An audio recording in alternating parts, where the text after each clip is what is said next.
What's going on, Drinking Buddies? Brand new podcast coming right at you, but you know what we got to do first? We got to talk about the things. First and foremost, we are brought to you by the video versions of this podcast. That's right, experience the madness in full HD, especially this episode, because this is an in-studio episode, so you get the multiple camera angles, and me and Liv having a lot of fun, and you get to see how messy my fucking apartment is right now. Should have cleaned a little better before we recorded. Whoops. So check that out today at ANWD.net/videos. Once again, that is ANWD.net/videos. 99 cents an episode or $6 a month gets you all the episodes on limited streaming. We are also brought to you by my Twitch stream. That's right. Since the pandemic started, I've been Twitch streaming at twitch.tv/Matt and Slayer. We're playing a lot of games. Come hang out, do some shots. Support the stream if you can, but just be good to see you in the chat. And last but not least, we are brought to you by my Amazon affiliate link. If you go to ANWD.net/episodes, there's this banner you can click on before you buy your Amazon stuff, and it kicks me a few bucks every time you purchase something. I really, really appreciate. Costs you nothing. But anyways, enough with that. Let's get on with the show. My guest this week, in studio, oh, it feels good to do an in-studio show, is the lovely Liv Revamped. Liv has stories for days. Oh, this was a fun episode. I'm not going to spoil too much. So sit back, relax, pop a cold one, and enjoy, Drinking Buddies. When aliens come to take over, and look at us like we're out of our minds now. We're gonna galactic makeover, and now we're thinking that they just might be right. I cannot wait for this whole world to end. I'm gonna break out the bottle with my friends. I think they'll tell the best stories when we're gone.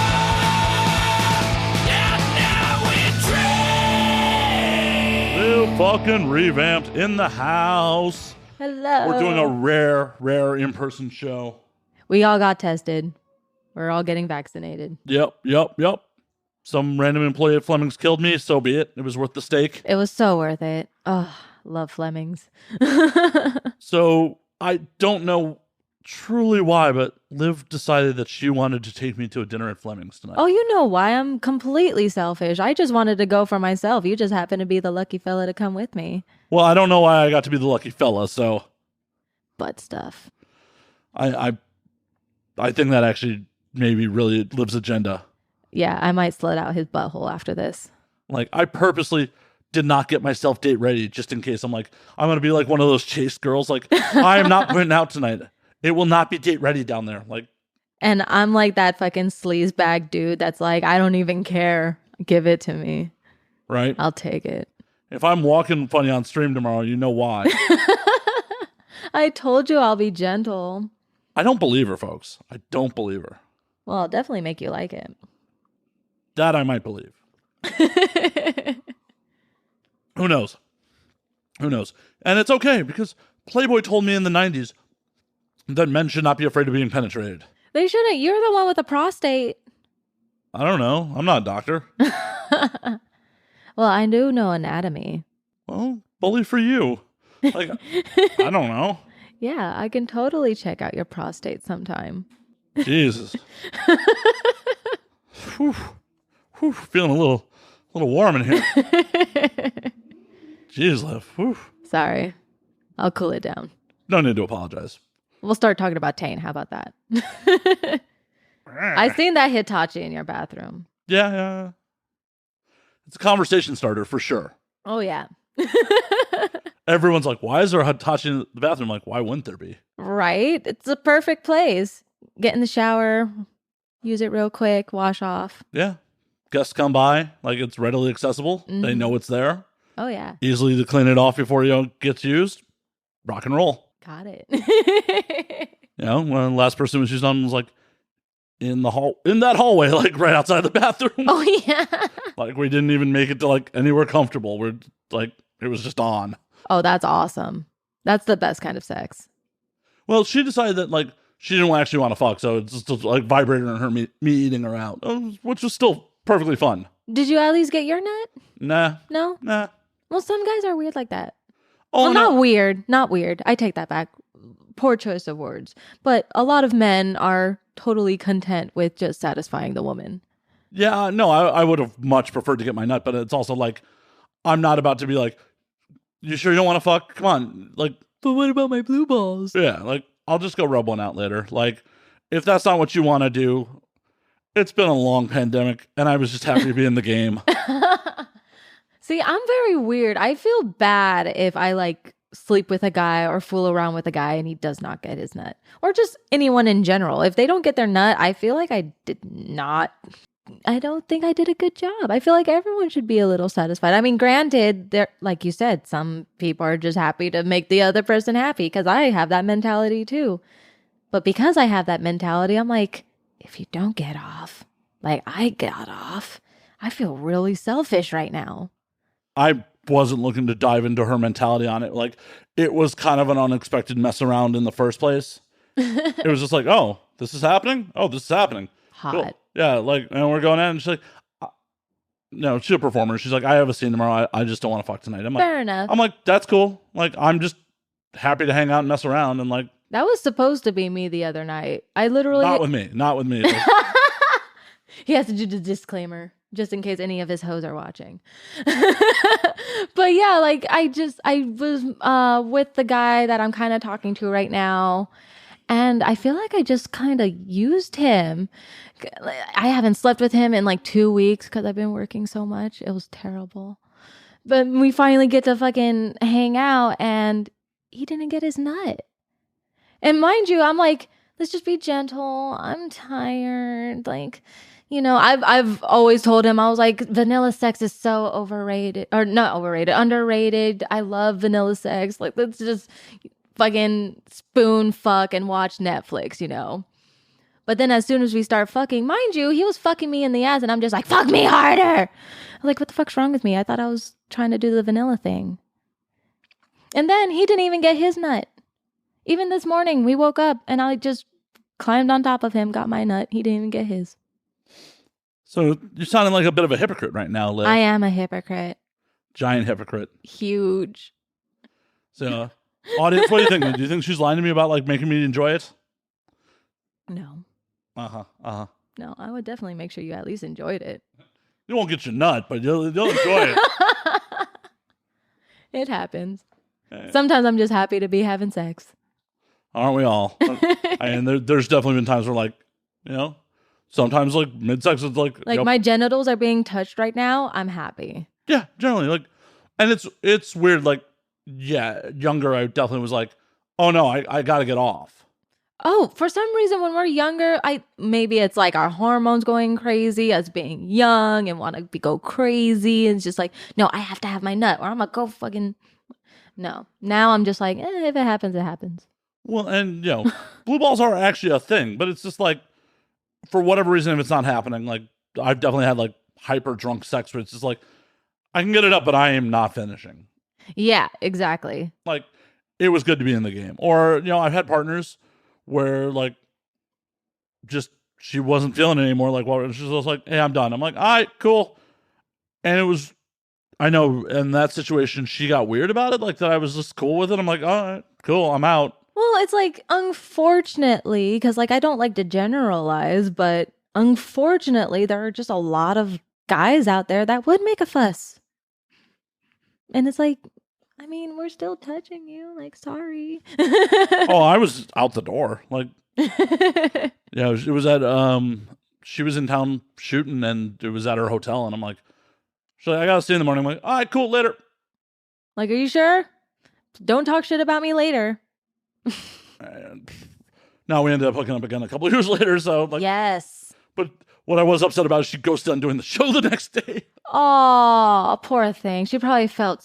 The thing is, that does happen, though. Like, sometimes, yeah, you just feel fucking terrible. Because, like, as women, we just think, like, oh, my God, I didn't make him come. What if he hates me? What if I was bad at it? What if, like, the fact that I didn't want to have sex with him makes things awkward, you know? And it's like, women have a long history of fucking guys making us feel guilty about sex, and it sucks. Because I get it. Not all men. I get it. But most women. That's the problem. The thing about it was like, definitely in my youth had been like, but come on, you know, mine? I don't know. Maybe it's just age and maturity and giving less of a fuck. Yeah, definitely. Because even now, I'm just like, I don't even care if we have sex sometimes. Can we just like cuddle, kiss, and watch Netflix? I'm tired. Yeah. I'll let you put it in slightly. Yeah, I'm never at that point. I'm like, oh, fuck, yes, fuck, yeah. But like once it's on.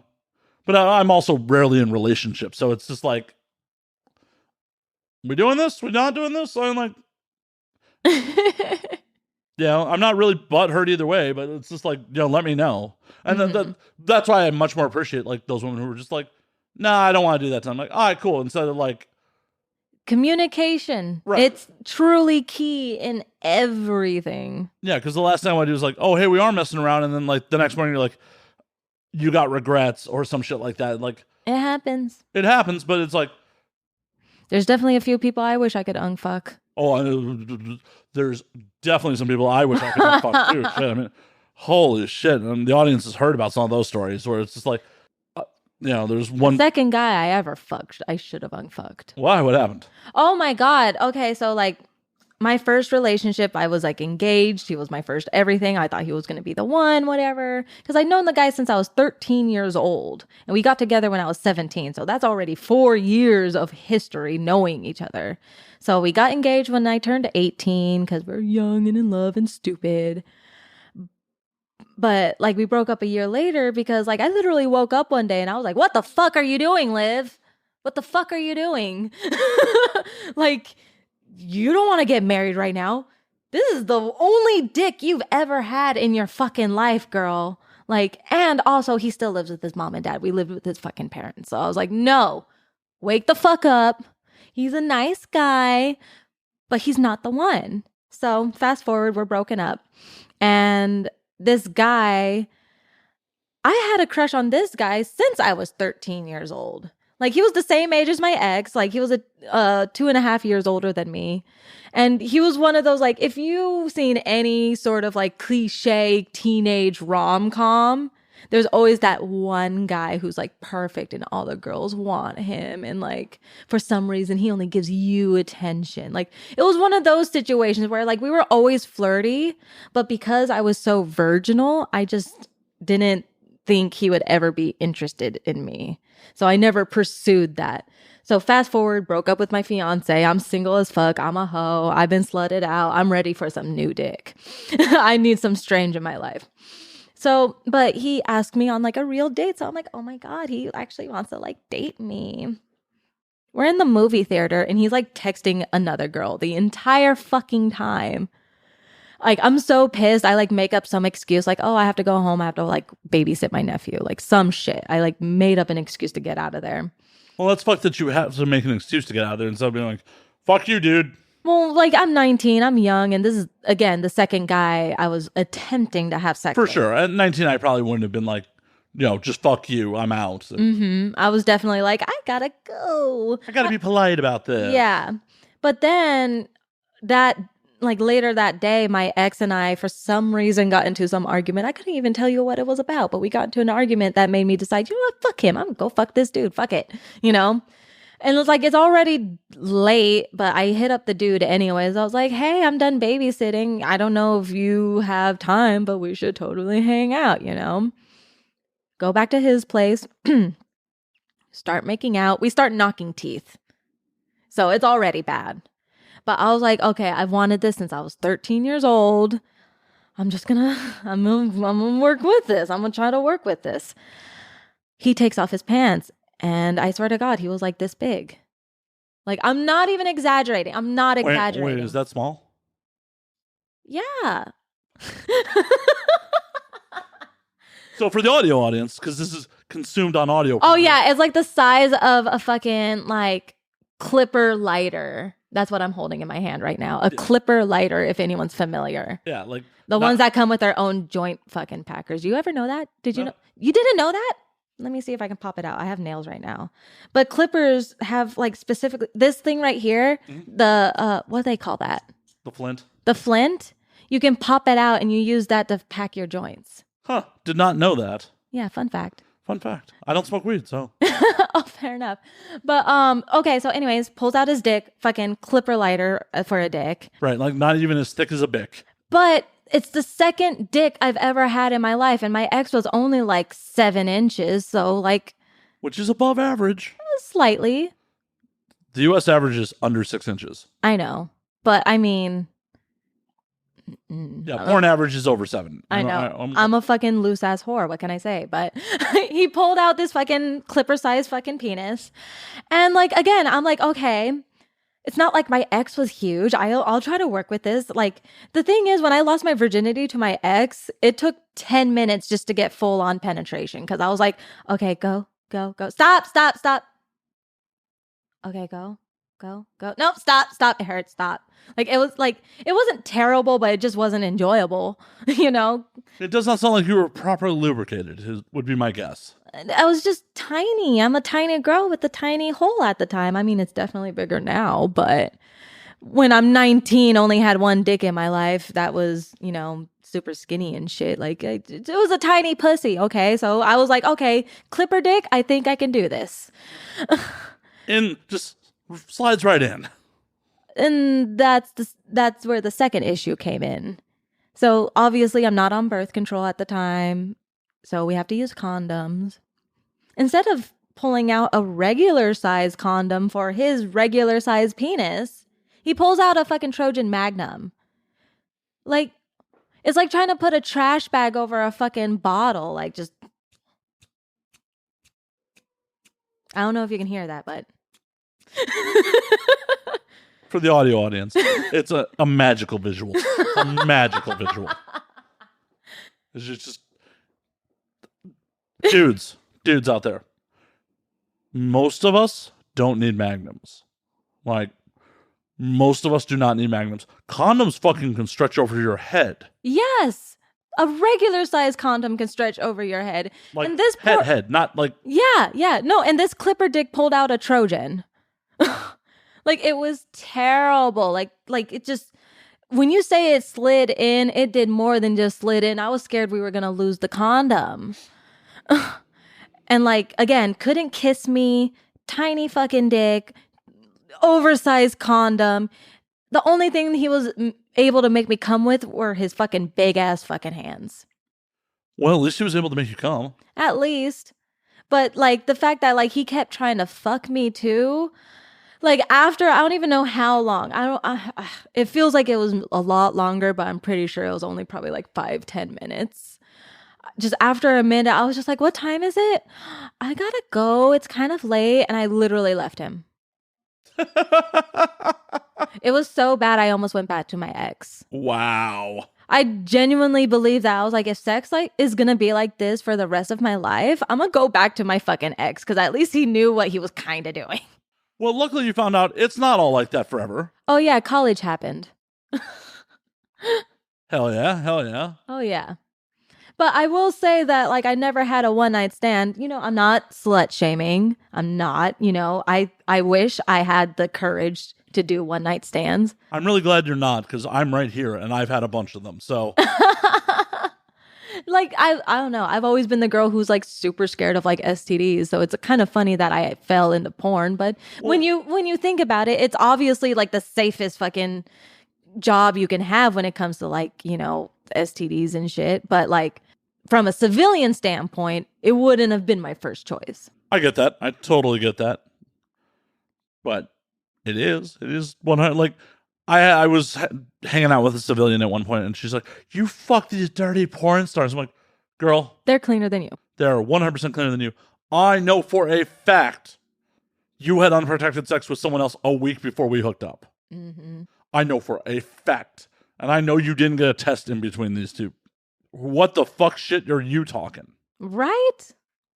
But like, again, like from a civilian standpoint, I was like, okay, I don't want to do one night stands because I really, like, God forbid I got something from some fucking strange. I think I'd kill him. I really would. You'd never find him against a one night stand. That too. No, I think I'd find them. I'm a psychopath. Plus, I have my family. They're just as crazy. They would find people. And I have definitely had some one night stands with some people that I could probably never find. Oh, yeah. I hooked up with a girl in Miami, or no, a girl in Austin that was from Miami, I got her first name, never got a last name. She was staying in a hotel. I'm never going to find that girl. Like, I couldn't pick that girl out of a lineup at this point. Oh my God, right? I have a couple of those. But it's so weird. It's like the closest I've ever come to a one night stand would be like meeting a guy and hooking up with him like the same night. But then we would continue talking.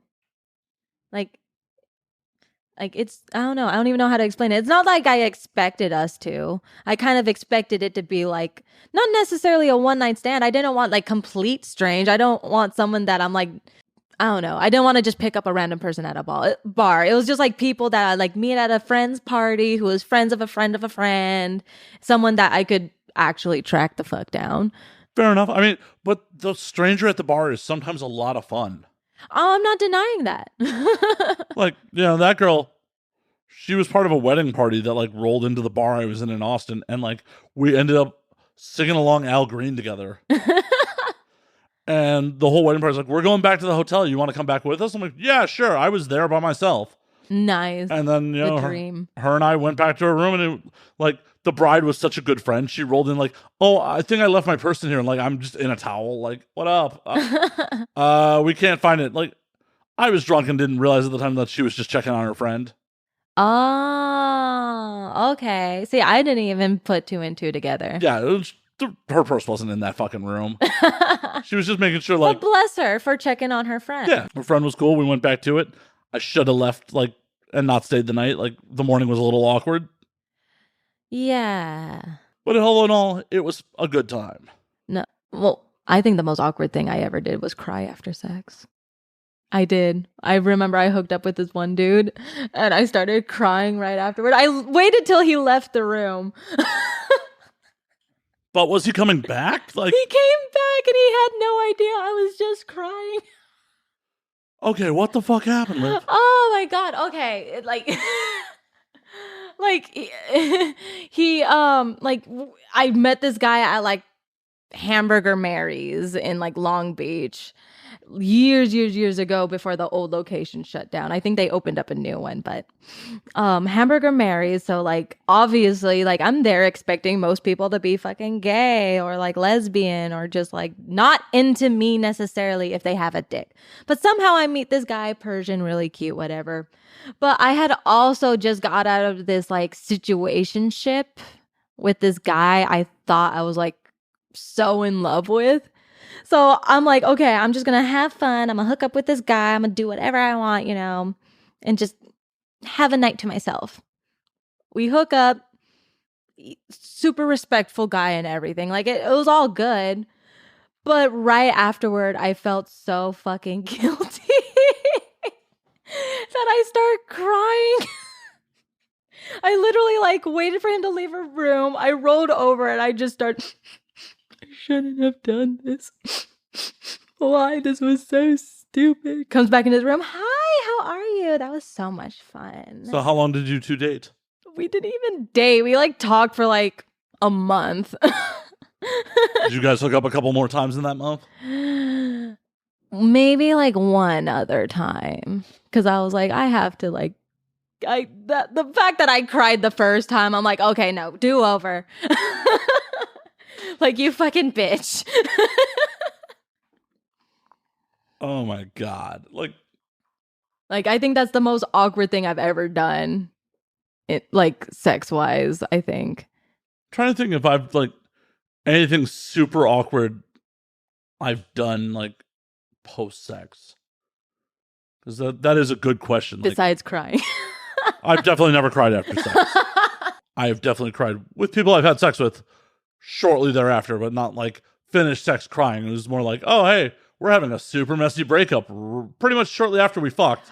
Oh, that's pretty awkward. Oh, yeah. No. Oh, yeah. Actually, that was, now that I think about it, yeah, that was. That sounds like it takes the cake. Yeah, no, that would definitely do it now that I think about it. Like, so. Like you just had this hot fucking sex and then like 5 minutes later, like, oh, we're breaking up?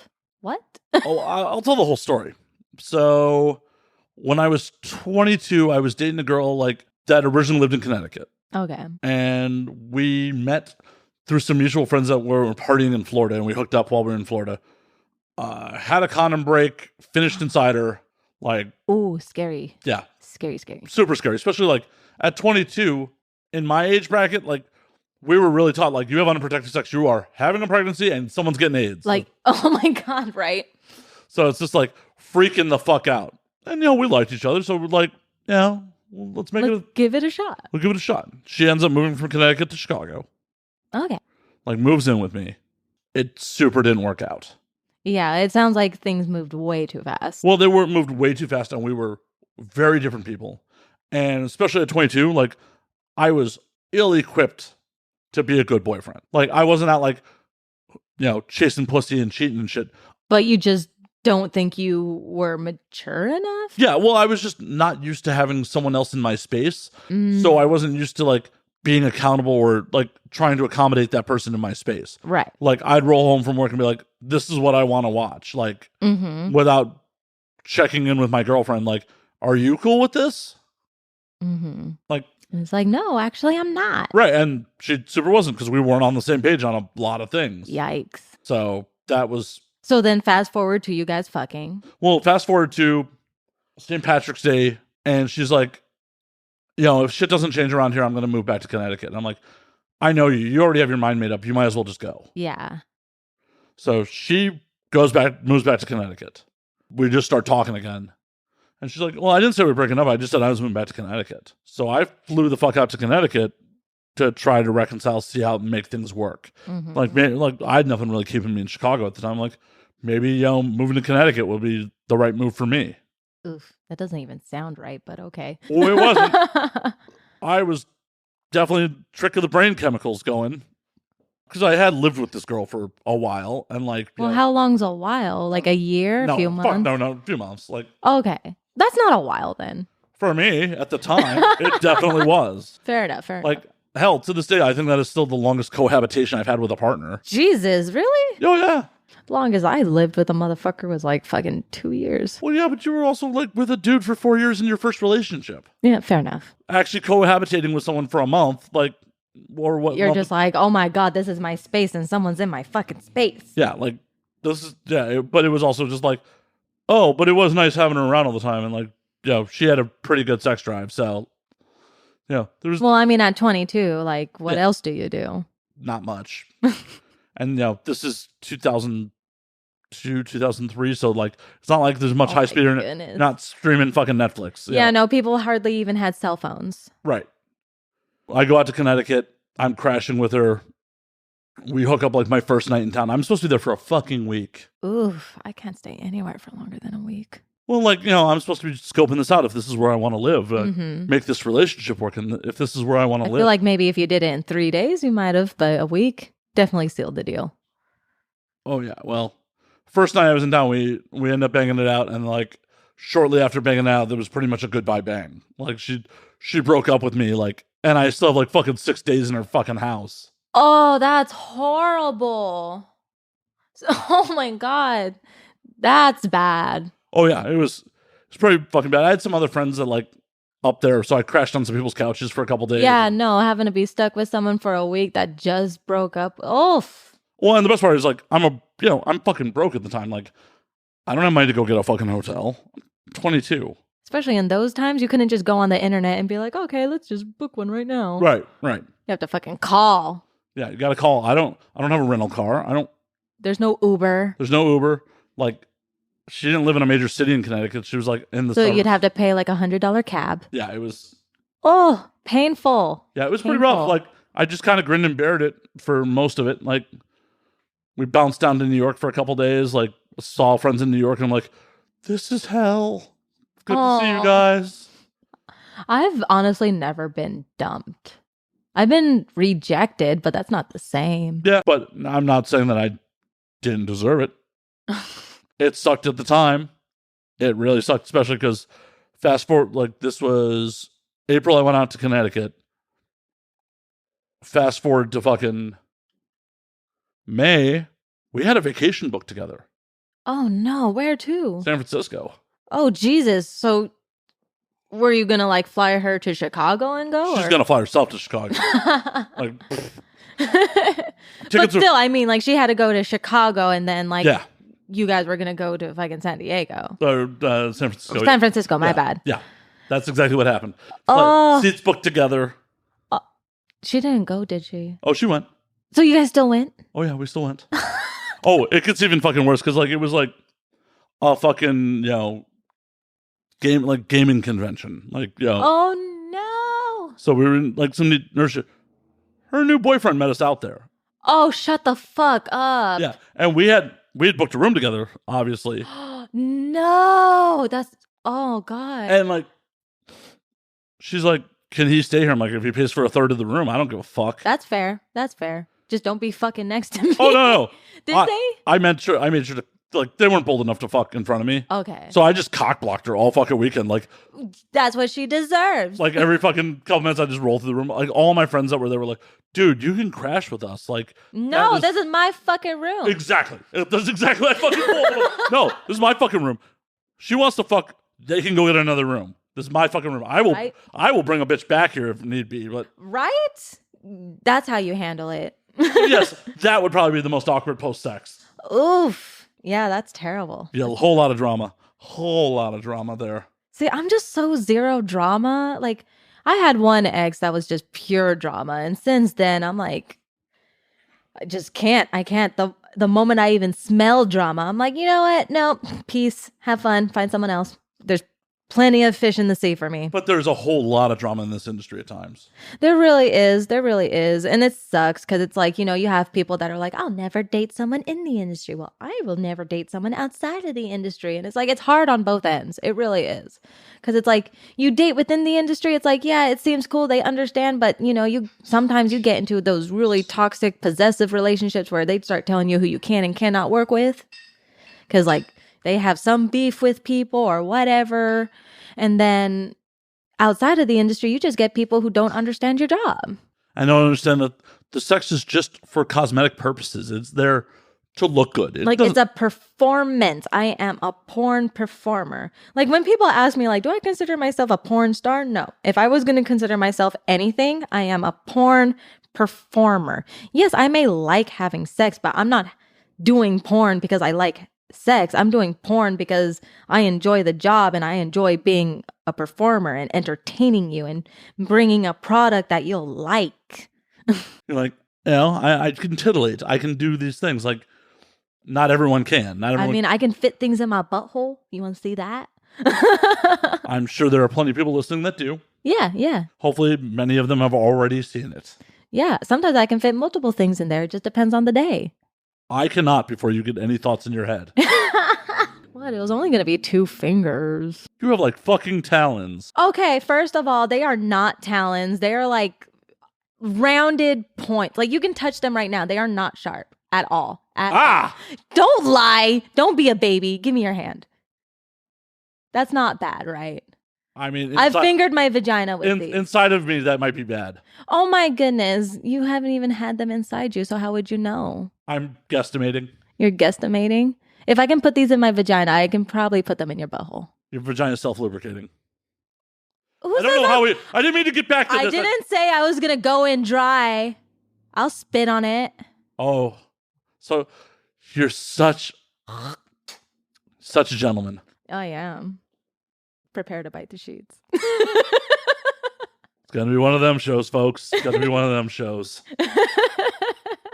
Hey, like the last performer who we did an in-person show, like literally soaked through her pants on air. So that's hilarious. No, not me. She's like, not right now. She's like, I'm in a skirt. It won't. I'm getting air, so it's like it's drying off. You can't see, but like she's getting air. Good stuff. Staying fresh. Well, we will stop talking about my butthole because I'm sure the audience is not interested in my butthole. Well, you never know. They might be soaking their panties right now. Well, DM me if that's the case. OnlyFans. Hey, I'm sure I could probably jerk off on OnlyFans for a demographic that is not the demographic that I would be looking for in my regular life. Fair enough. And honestly, sometimes I ask myself, like, do I really want to be showing my vagina to all these fucking weirdos? But they are paying my bills. As I've said multiple times, I've never wanted to be a performer. It's a hard job. We're athletes. We really are. And like, it takes like a real man and woman to like like admit that they couldn't do this industry. A lot of people think they can. They think, well, I have a high sex drive. I like to fuck. I can totally do this job. Yeah? Okay. Pull your dick out in front of 20 of these men right now and get hard now. Do it while I am standing over you with a camera. Oh, yeah. No deodorant, fucking just bare. I wear deodorant, thank you. No, some people, it's like, I know. like if you really want to test a male talent out, definitely give him a bear hug with no deodorant. Yeah. And tell him to stay hard. Yeah, because in private life, I can go 3-4 times. Like, that's happened. Mm-hmm. You put me in a set situation. You got those lights. You got the eyes. You got someone who may not actually be into you. Who may not even be into their job. Right. Because it's work. Every other job on the planet, you don't show up to work every day like, I am super feeling being here today. Right. Like, I have to tell people all the time, I may like my job. I might love being a porn performer, but there are definitely days that feel like work. 100%. Even doing this podcast. I love doing this podcast. I love it. I mean, I wouldn't be doing it for as long as I have, but there are definitely days where I'm like, I'm tired. I am tired. I have other shit going on. The last thing I want to do is record right now. The last thing I want to do is have to be on and try to be funny and entertain my guest and hopefully entertain y'all. But I do it because it's my fucking job. Exactly. It's fucking tough. It's definitely tough. And then like trying to find a relationship on top of that, even tougher. Yeah. I mean, hell, I've talked about this on air. Like, I have never been a performer, never want to be a performer, and I get discriminated against. I can only imagine how hard it is when you're actually the person having sex. Right. The fact that I'm able to find anyone who's totally okay with my job is like a miracle in itself, to be perfectly honest. Like, it's like the fact that I found a guy right now who's not in the industry whatsoever like that, who, you know, has like, he's a dad, he has his own reputation to like really, you know, worry about. And he's all for me doing porn. He's all for being my stunt cock in my OnlyFans. Like, loves that shit, you know? And like, yeah, like most guys, he like talks about like a possible threesome, but it's also not all he talks about. It's not one of those like, well, my chick does porn, so like she better bring a girl home one of these days. It's nothing like that. It's just more like, I would like a threesome, but if it doesn't happen, that's totally cool. See, that sounds like too much work for me. A threesome? Yeah, like, it's one of those things where like, if my partner... You have to be with the right people. Because the thing is, it's like, I like threesomes because I like fucking a man and a woman. Devil's threesome, I just get ADD. I'm just like, okay, is he getting enough attention? Okay, what about this guy? Is he getting enough attention? I feel like my right arm is stroking way faster than my left arm. Oh, wait, okay, maybe if I do this one faster. Oh, fuck, now I'm not doing the right... It's just too much. But get me a man and a woman, it's like, oh, so much chemistry. Let me eat some pussy while I'm getting fucked, vice versa, you know. I don't think I've ever like been involved. Like, you know, I've definitely had sex with women that are confident enough to do it, but I've never like been involved with someone who is confident enough to do it. So I think that's part of it, because like the last thing you want to do is like have a threesome and then like your regular partner's not into it. Well, to be perfectly honest, I don't think I've ever been in a relationship and had a threesome. Well, involved with someone, like, you know. Oh, okay. Most people I have sex with, it's like, oh, hey, we hook up for a while, and like, it's, you know, it doesn't really... It's like a situationship. Right. We're still trying to figure out what works for us, let alone like bring a third party into it. Mm-hmm. I don't think I would be comfortable being like, oh, hey, two strangers, let's do this, unless like it was a situation where like I gave zero fucks about both of you. Like, and it's just happened to be this situation where I'm like, I have two hot chicks that want to fuck me. Right. And I better be inebriated, because like going in sober, my brain would be like, so which one do I finish with? Like, where do I come? Yeah, where do I come? Like, what do I do to make sure no one gets jealous? Yeah, what are the ground rules here? And like, especially because without fail, generally in a threesome, you're going to be more attracted to one of the people than the other. Which happens, totally happens. And the worst thing that could ever happen during a threesome is one person feeling left out. Yeah, no one wants to be the third wheel, and that's... Oh, hell no. Like, oh, I'm plowing this broad, and like, you're just squeezing your tit here and there. Like, right? Like, no, I've definitely never had that happen, but that's because I just fucking love fucking people. Like, if I'm in a threesome, I'm making sure I'm eating coochie, I am making sure I am sucking dick, and I'm making sure everyone's happy. Well, yeah, and that's the right way to go about it. But there's enough people like, You hear stories about people getting into threesomes where like the female partner's not really like, she's not really into girls. She was just doing it because it was like a fantasy she's trying to fulfill for her boyfriend, Right. and got like some girl she was kind of comfortable with, but not her BFF, because if it was her BFF, she'd probably kill her. Ugh, ugliness. Yeah, and it's every male fantasy, but it's just like, oh yeah, like that's also a lot of pressure if like you're planning to see these people again. Oof. Yeah, fair enough. Yeah. I'm just very fortunate that most of the people I've had threesomes with were in the industry. Actually, now that I think about it, I might have had one night stand with like 2 guys. Oh, I hear a story coming on. It's kind of a story, actually. I almost actually kind of forgot about this because I was brand new to porn. Just another day in Liv's life. Well, like, I was like 20 years old.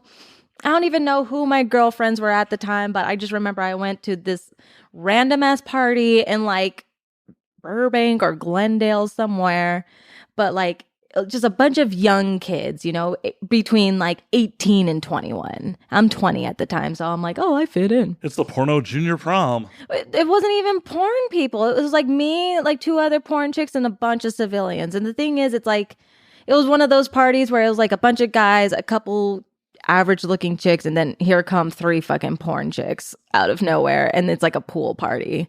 So it's safe to say we got a lot of attention that night. I'm talking to this dude. He's really cute. And we decided to go into the back room. And surprisingly, because it's like, again, I'm not trying to paint men out to be like predators, but it's like sometimes in those situations, like most guys would, like, if a threesome were to happen, sometimes a guy just walks in and it just fucking happens. But this guy just happened to ask me, like, hey, would you be down to fuck my friend too? And I was like, fuck it. And the worst part is his friend not only had a bigger dick, he ended up fucking me way better. And then it got to the point where his friend just, the guy I was originally talking to, got up, like, not jealous like or anything, but like he just got tired in the middle of sex and he was like, okay, I'm done. Have fun, guys.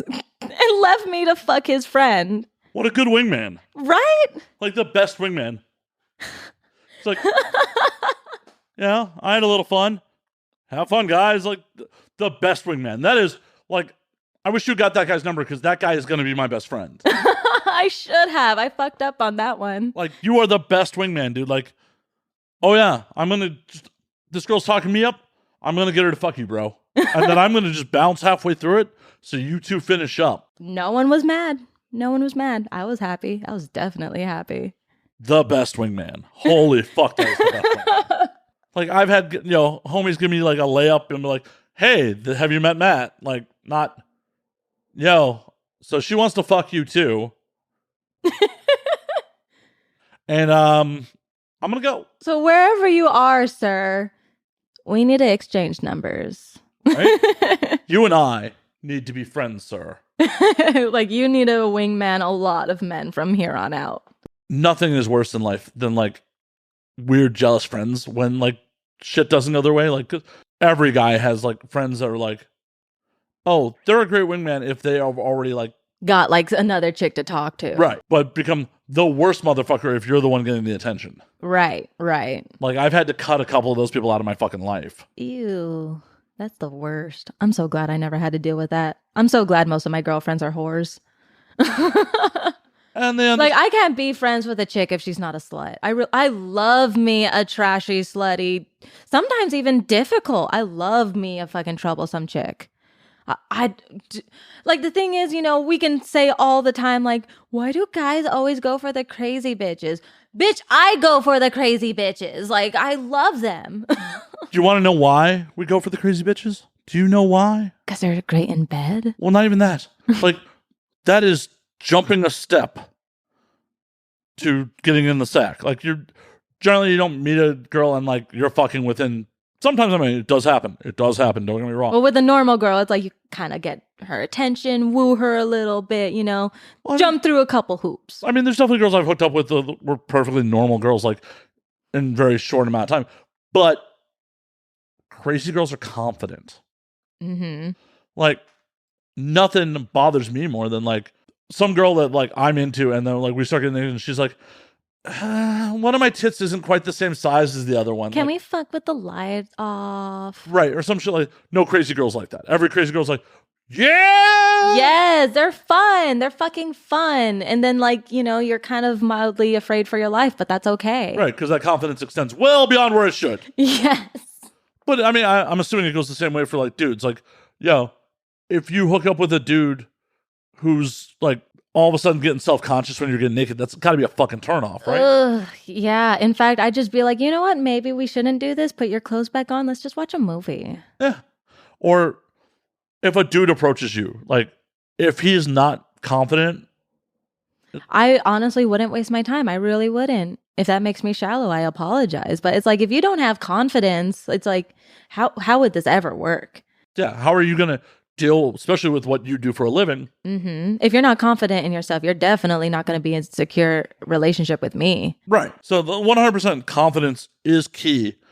And even if like it sucks to like encourage people to not necessarily lie, but shut your fucking mouth. Just shut up. Yes. Oh my God. I couldn't tell you how many times people have blew it just from fucking opening their goddamn stupid mouth. Yeah. I was hooking up with a girl a couple of years back, and it was just like, we're going at it. And like, we'd hooked up multiple times before this, but like, while we're going at it, she's just like, you're thinking about those porn chicks, aren't you? I'm like, No. That's like the worst thing to say. I'm like, yeah, I'm super not into this now. Like, swoop.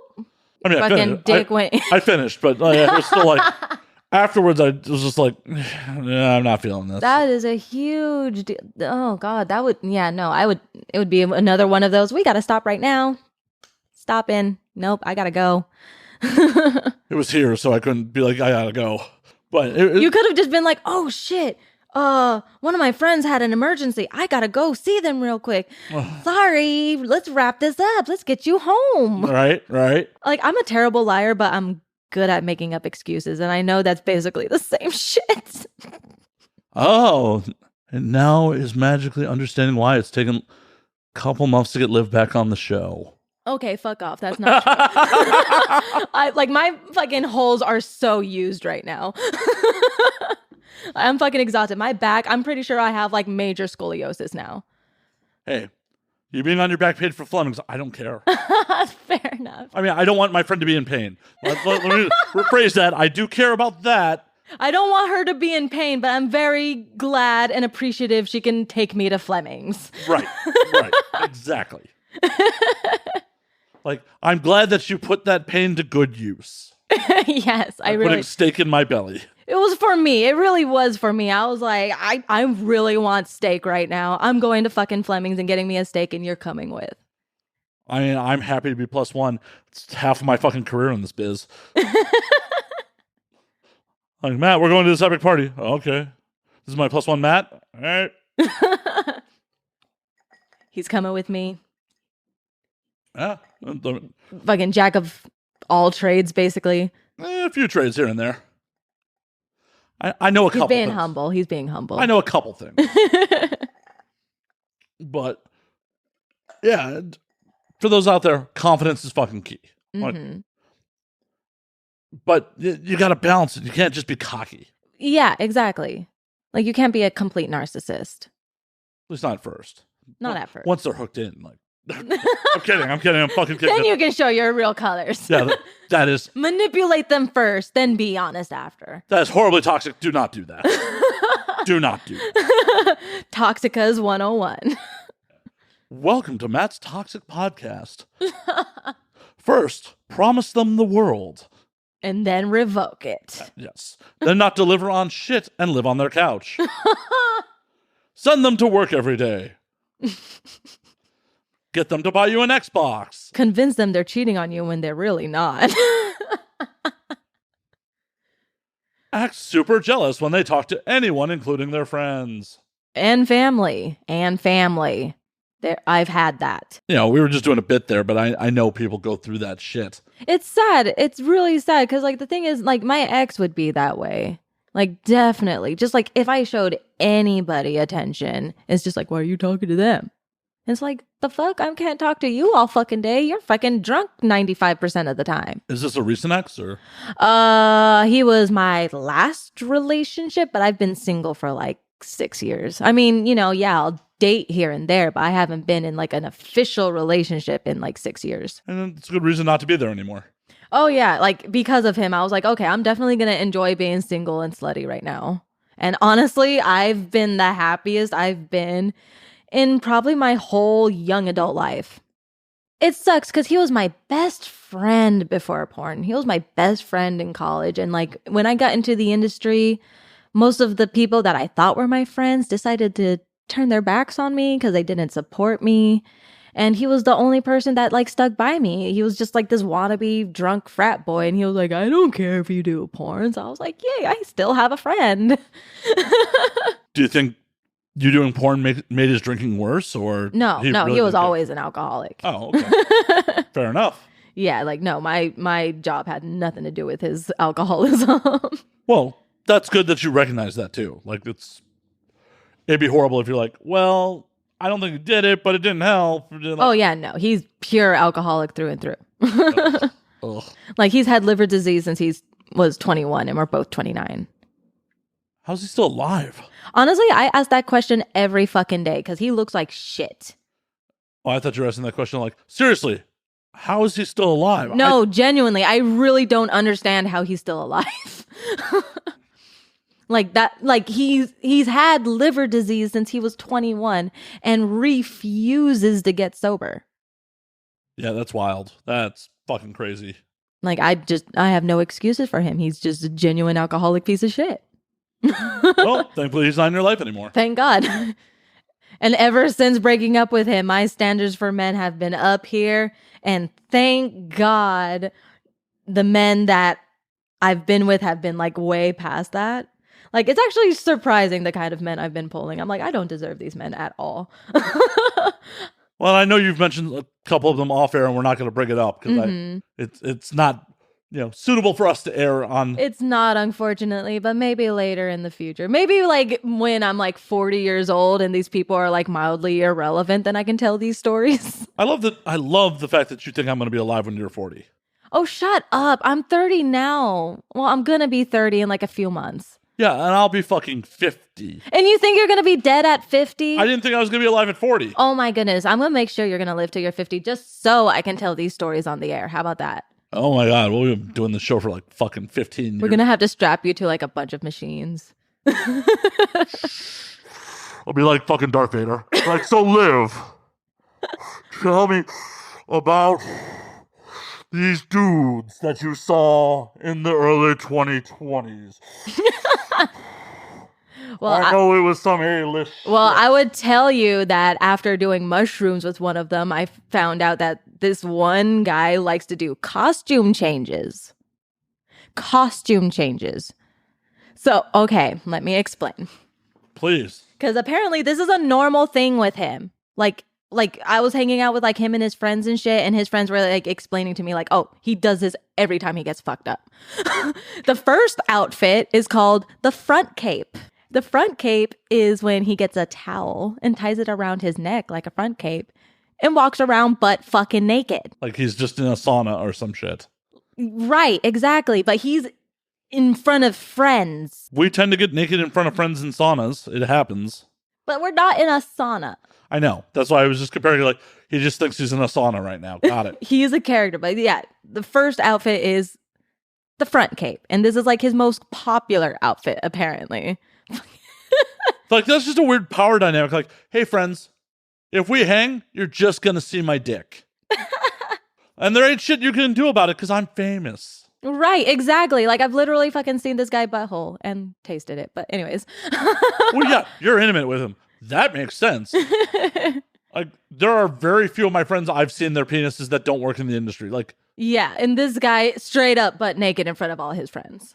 how many of these friends are his employees? None. Okay, well, that's like, and they're all like eccentric people. Like, they're not like all like movie stars or anything. Like, one was a yogi.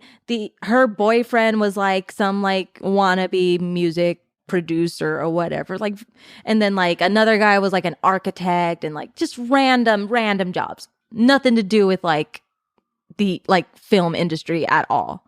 I wasn't even admit he was an actor, but a little late. But too late. Anyways, we're not saying names. We're not saying names. No, definitely not. Like what porn star hasn't fucked a celebrity? But anyways, okay, front cape. Second outfit, he disappears because like he also happens to be a really talented musician. He disappears. He comes back in a Target, and I know it's from Target because I ended up buying the same romper for someone else. A fucking Target American flag romper. Like I'm pretty sure a bunch of people have seen those, but fucking American flag romper, red, white, and blue feather boas, fucking sunglasses, and a cowboy hat from one of his movies that he's done. This reminds me of like an Elton John outfit. That's exactly what he looked like. And he was playing the piano, singing, fucked up. Like it was comedy. But like this guy is high on mushrooms. He's drunk off his ass. He's playing the piano like Elton John. And then he moves to his fucking drum set. And I'm like, is there anything this fucking asshole can't fucking do? Like, and he's fucked up. Like, this guy is a character. Then he disappears again. And he reemerges in a red and black Reservoir Dog baseball shirt, like with the buttons and stuff. His sunglasses, cowboy hat, and nothing else. Complete shirt cock in it. Straight up Winnie the Pooh. Like he's walking by his friend, like with the boyfriend, lifts up his shirt, butt. And apparently the day before I flew into town to like hang out, he was like, apparently he was doing mushrooms all fucking weekend. Like he was fucked up. But apparently the day before I came in, him and his friends were like fucked up doing mushrooms and drinking whatever. He disappears and reemerges in a fucking sumo outfit. So I was a day late for that. Oh, damn. Damn. But our first day when it was just me and him fucked up and like doing mushrooms together, we were running around in fucking onesies. He made me give him a striptease in a cow onesie, and he was a donkey. I don't think that works in the animal kingdom. Like I think that's against God's law right there. Like I think God would not permit that on the ark. Well, there's a reason where sluts are going to hell. Well, if anything is shown by Lil Nas X's videos on a pole with some fabulous boots. Oh yes. If that's hell, I want to be there. Oh, I watched that video 100 fucking times. I love that video so much. I just love how angry it made people, and it makes no sense why people got so angry. Well, like there are way more offensive music videos. If you watch any single fucking like hardcore metal video, you're going to be offended. So why are you offended by Lil Nas sliding down a pole from heaven to hell? Well, honestly, like the two biggest musical controversies in the last year are that and WAP. Yeah. Are like, is America just upset with African Americans showing like sexuality? But it's like not even. It's like you can be a heterosexual African American rapper and talk about sex, and it's like to the windows, to the walls, to the sweat drip down my balls. All these bitches crawl. Oh, skeet skeet motherfucker. As we get just pulled from every platform. Like, but it's like we had that music growing up. We had way worse, but because we have a couple female rappers that are talking about their wet ass pussies, it's offensive all of a sudden. Like, I'm sorry, that's some gay shit right there. I know. And it's not even Lil Nas gay. That's like unacceptably gay. So it's just like, oh, hey, women and, gay people are not allowed to enjoy sex, apparently. Apparently not. Only heterosexual cis men. It's dumb. It's so dumb. Because it's like, not that I love Billie Eilish. I love her. But you look at her music video for All Good Girls Go to Hell. Like, it ends with her literally in hell on fire with a bunch of like dancing naked silhouette women. In hell. It's literally saying all good girls go to hell. Like, and you're mad because Lil Nas is basically making a song about the... what's the word I'm looking for? The harassment, the not the prejudice that he faces being a gay African American man. Hell, I think a lot of people probably got upset with that video without hearing a single fucking lyric of it. Exactly. It They was just saw the music video and they lost their shit. Right, they just saw the imagery. If that was a B-side, or even the single with no fucking video with it, it probably wouldn't have stirred much controversy. No, in fact, people would probably be praising it because it's a good song. Like, it's a short song, but it's a good song. It's wild to, like, who gives a fuck about what two consensual adults do? Who gives a fuck? Like, why is it your business? It's not. But that's the thing. People want to make it their business. They want to be involved. Well, I mean, but that's also the same reason, like, celebrity gossip culture. And we money. eat it up. We really eat it up because it's like we love to like know what someone else is doing. We're a generation of chismosas. I think it's just human existence. It's not just this generation. Just the information is more readily available in this generation. And now we feel entitled to it. Yeah. Like, oh, you're really famous? You're not entitled to privacy or having a private relationship. Oh, no. We got to know every fucking thing about you, which is a little hypocritical because I do ask everyone everything fucking about them.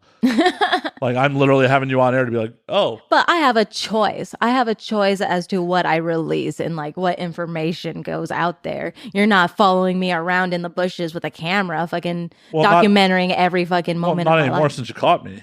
Well, I mean, you were scaring the neighbors. My bad. Next time, be a little bit more discreet. Sorry. I thought dressing up like a deer, they'd never catch me. It's just wrong part of the state. Maybe NorCal. NorCal, it would have worked. It would have. But also then I got to worry about mountain lions, and like that's a problem. And there's mountain lions here. Oh my God. There was a mountain lion on my set like a few weeks back. Holy shit. Oh, straight up fucking Bell Canyon area. Like, it was a brand new location I've never been to. And like, you know, it was a nice house and everything, gated community, but it's like up in the hills and stuff. And the makeup artist was telling me a story of how one morning she came in with like another model. I think it might have been Eliza Ibarra. And like, they were saying that like they went outside and they saw something moving next to like the bushes near like the back of their yard. And it was a fucking mountain lion.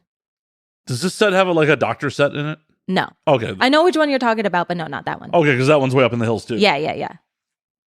But I don't think that has like a backyard like that. I don't know. I didn't really fucking go outside. Oh, fair enough. But no, not that one. Okay. I was just curious. I'm like, oh, I was just on that set. Like close to that area though. We're not going to give away where porn sets are, people. Don't worry. But that was just like, oh, hey, was that the set I worked on in December? Like, the one on this street at this address? And you press this code to open the gate? Right. Yeah, no, we're not doxing where people shoot porn. People. Personally, I don't want you guys to walk in during me getting anal fucked. Hell, she doesn't even want to post pictures of where we were at dinner while we were there. No, because people are crazy. Oh, I know. I respect your security, your sec ops. I like because like I've been to Universal Studios with like friends and stuff and had people like follow us around the park because they knew we were there. So I'm like, yeah, I wait till I'm like not somewhere because it's so funny because I couldn't tell you how many times, especially when I'm traveling. If I'm like, I've been to like Nashville, North Carolina, I've been to Texas recently. I've been to a lot of places like since being back at work. But I couldn't tell you how many times I'll post like a picture and they'll be like, you're in my town, let's link up. Where are you hanging out? And it's like, you're a fucking crazy person if you think I'm going to give out my information. Also, I'm not even in the same city or state anymore for a reason. Oh, see, if I were you, I'd just start fucking with people. Like when you went to Universal, I'd post pictures from Disney. Like while you're at Universal, like having a great day at Disney. And like get motherfuckers to run to Disney. And I have Disney photos. Yeah, get motherfuckers to run to Disney, pay for the day pass to try to find you. Fucking idiots. I should start trolling people like that. That'd be hilarious. Be like, Liv, I couldn't find you at Disney. It was like, because I was at Universal, you dumb fuck. I'm glad that you just spent like $250 to try to find me. You fucking idiot. And then how much on parking? Right. Like, that was like a $500 day for you to try to find me. Yeah, dumb. Just to find me. Yep. It's like, you might as well just invest in meeting me at AVN. You'd actually meet me. Yeah. And get a signed 8x10 in a picture. And maybe even touch my ass. Don't make promises like that. Hey, I charge. Fair enough. I didn't say it was free. Still cheaper than a day at Disney. Still cheaper than a day at Disney. So it's like, just be smart, invest wisely. If you want to meet me, come to AVN. Well, like, actually, a whole weekend pass at AVN is like cheaper than like 2 days at Disney. When you think about it, fuck yeah. No, it really just like just the math of it. Like, that's so wild. Like that thought had never crossed my mind. Disneyland for adults. Yeah, Just without the roller coaster. If you're doing it wrong. Wrong hotel. Yeah, if you really want to go to a roller coaster, just go over to New York, Yeah. ride real quick, come back. I've always wanted to go on that roller coaster, and yet I've never been. It's broken half the time. Is it really? Oh, half the time that motherfucker. Okay, shut down. maybe I don't want to go. It's fun. I've been on it. You've been on it? I've been on it. But I don't know if I want to be on it if it keeps breaking down. I don't know. I mean, maybe they fucking fixed it up in COVID. I don't know. Fair enough. Who knows? But like just half the time I'd roll into New York, they'd be like, it's offline. But I've definitely ridden it when it was working, and it was fun, and it was like worth doing. You know, rides I won't fuck with are the ones on the fucking stratosphere. That's just... That's insane to me. Y'all, The one that like is like a fucking seat and it just goes and like looks over the edge and like tilts. Oh, hell no. I've done that one.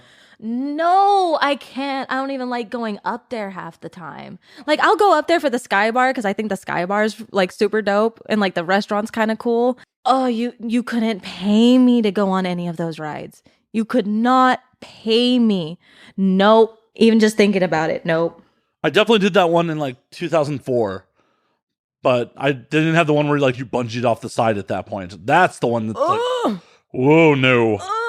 I'm not putting my life in the hands of some fucking And you have to sign a waiver. Of course you do. It's Vegas. Fuck that. I don't fuck with heights. I don't. Never going skydiving? Fuck no. I can go the rest of my life without ever going skydiving. It's fun. Like, I didn't even realize, apparently I disassociate when I go on planes. Really? I didn't even know, like, I never thought of myself being the person that disassociates. I didn't even know disassociating was a thing. Not that I'm invalidating, mental health, of course, but it's like, because I remember I was telling this, about how I get on planes. And well, no, tell the audience. I want to hear, like, the whole story. Well, it's not much of a story. It's just more like, I remember talking to another girl about how I get massive, like, extreme pre-flight anxiety because like being on planes just freaks me the fuck out. Like sometimes a bad nap, I'll wake up, forget where the fuck I am, and just start hyperventilating. Like I do not like flying. I don't care how much training a pilot has. I just feel like everybody's human and mistakes happen. And God forbid I'm in a plane when a mistake happens. Statistically, it's safer than I being in a car. know statistically. I know. Like, I also have a fucking irrational fear of megalodons. Doesn't make me any less afraid of them. For sure. I'm not trying to invalidate your fear here. I'm just like throwing facts at you to hopefully like they help. Like they get me on the plane. They definitely do. But like with all the flying I've ever done, my word to the wise is you have nothing to worry about till the flight attendants look worried. Oh, I don't even look at them. I don't.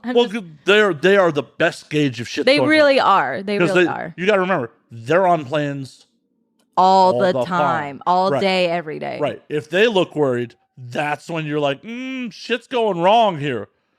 Like, did you know I was like on my way to North Carolina this past weekend? I was on a plane during the tornado. I did not know that. We had to do an emergency landing because of the tornado. Well, shit. I freaked the fuck out, but I didn't even know until we landed. And like, the thing is, I just happened to be seated next to the flight marshal. And like, which is funny because like he was totally staring at my fucking nipples the entire flight. He mansplained to me how to use the fucking air. And like, I'm already freezing. And I'm like, mind you, I'm wearing like this like crop top, titties hanging out, whatever. My shirt's not zipped up. My sweater's not zipped up. So I'm like, sir, don't tell me how to use the air. Like, do I look like I need air? No, I'm trying to have less air here. He's thinking that you need some more air. He was thinking I needed some more air. Yeah, he's like, it's got to be real cold for you, girl. Like, cut that glass. Girl. But anyways, like, he was the flight marshal because I noticed, like, he kept, like, engaging with the, like, flight attendants. And, like, I was, like, listening to the things he was saying. And I was like, oh, that's the flight marshal right there. So, like, we're grounded because, like, at first I was like, oh, we're already in North Carolina? That was kind of faster than I thought, but we were actually in South Carolina in like Greenville or something for emergency landing. The flight attendants tell us, "Oh, we needed to land to refuel." So I'm like, "Okay, that's a normal response." No, it's not. To me it was. With the amount of flights you have under your belt, that was a normal response? Okay, the thing is, I'm not thinking, like, I don't know. I think of like them like cars. Like sometimes you gotta stop and refuel. Liv, I'm a little disappointed. I'm a little disappointed. Don't judge me like that, okay? I'm not judging. I'm just a little disappointed because like you fly a lot and like. Well, I thought we were just landing in North Carolina. I didn't realize we were landing in South Carolina. Well, Greenville and if someone tells me we're landing to get gas, I'm just gonna take it for what they're telling me. Fair enough. Greenville, South Carolina is honestly a short drive from Charlotte, North Carolina. It really was. It really was. Like when we got off, we were like 15 minutes away. I'm surprised it even took that long. Yeah, exactly. But like, anyway, so like, I was just like, oh, we needed a refuel. Oh, okay, sure, whatever. I took it for what they said. But then the flight marshal shows me his phone and he shows me the tornado that's ripping through the fucking East Coast. And I'm like, this is why we're grounded? Like, we had an emergency landing because we were close to a fucking tornado? Are you fucking kidding me right now? Like, oh my God, I have like one more fucking, like, no, I actually have two, but like Vegas doesn't necessarily count. But I have another work trip coming up. And I think after that, I might take a break from flying. Look how well they fucking handled it. Yeah. And if you weren't next to Marshall, you would have never known anything was wrong. I would not have known at all. Right. I would have just, like I said, I would have just figured, oh, we're just getting gas. Yeah. My ass would have been like, this ain't right. I'm not a suspicious person. Well, I am mildly gullible because I'm just like, okay, Liv, I was kidding. Oh, okay. Yeah. I am a suspicious person. And I also have a lot of miles under my belt. So it's like, nope, planes don't leave with not enough fuel. They actually very much calculate the weight on how much fuel they need to get to where they're going. It's very much a thing. So, yeah, that's why once I realized we were emergency landing because of a tornado, I was freaking out. I think I was better off just being ignorant. I really wish I didn't know. Yeah, I was on a flight. It's gonna be in 2014, like fucking Western Colorado. Like it wasn't even into Denver. It was into like somewhere in Western, like Grand Junction, Colorado. Like where no one goes. Yeah. Like the only reason you'd end up in the city, because it's on the other side of the the Great Continental Divide. It's on the other side of the Rockies. Like, is you're passing through to go to Utah or the West Coast. Like the plane was literally doing like this as we're coming down. Ugh, And I hate that. the flight attendants definitely looked panicked, and the captain was even like, we may have to divert. Oh, hell no. I would have died. I would have had a heart attack and just died in my seat. This one actually bothers me. This one, because like normal turbulence when you go up and down a little bit, like. Well, that's normal because it's like. Right, or even if like you have bad turbulence. But when you're like. Well, when it was side to side, like it wasn't even like. Oh, hell no. Yeah, it was like coming down side to side. It was just like, that's not a feeling I've ever felt in a plane before. That's not right. That's not right. Ugh. Oh, hell no. And they almost one of my coworkers was flying in a different flight right after me, and he almost got diverted back to fucking San Antonio like twice. Because it was just like, we don't know where the fuck to land. But yeah, that's why I thought when we were like in Greenville, we were like in North Carolina, because we had to like, we had to, what's the word I'm looking for? I'm not articulate. Not just circle, but like, not detour, but like, we just kept like, holding pattern?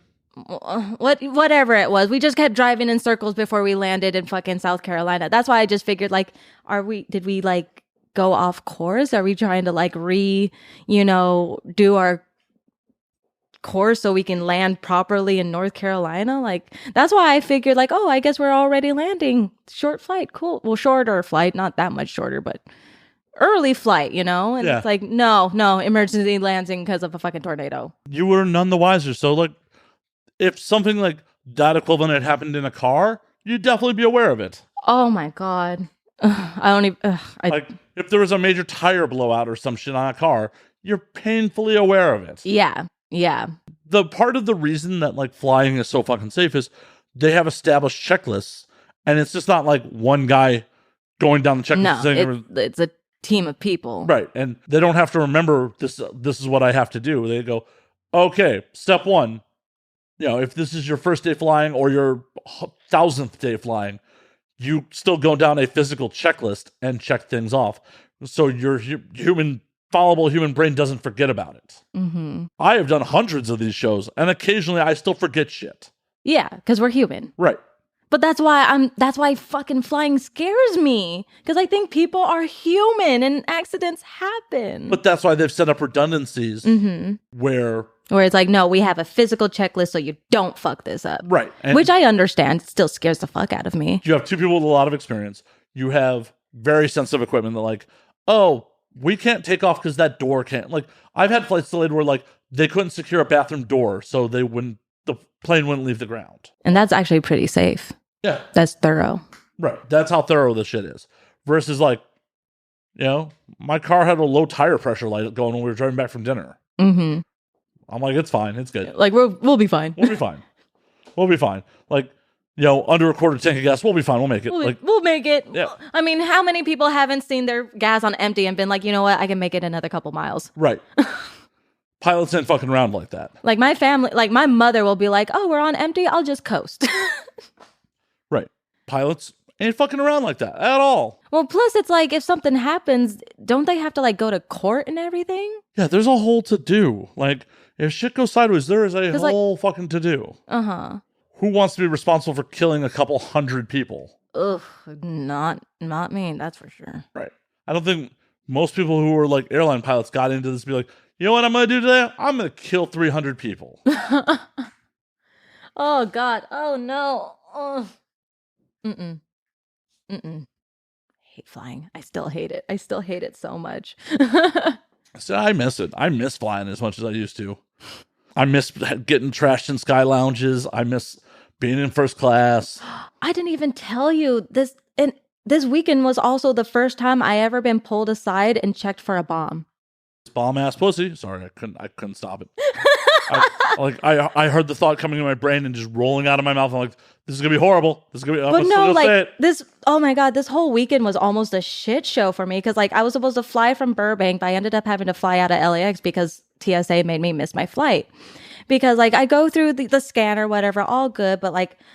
The thing is, I'm a tiny girl. I lost a little bit of weight, so I just happened to be wearing pants that were like slightly too big. So they saw space in my pants.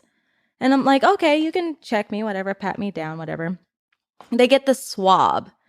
They don't swab my hands for whatever reason.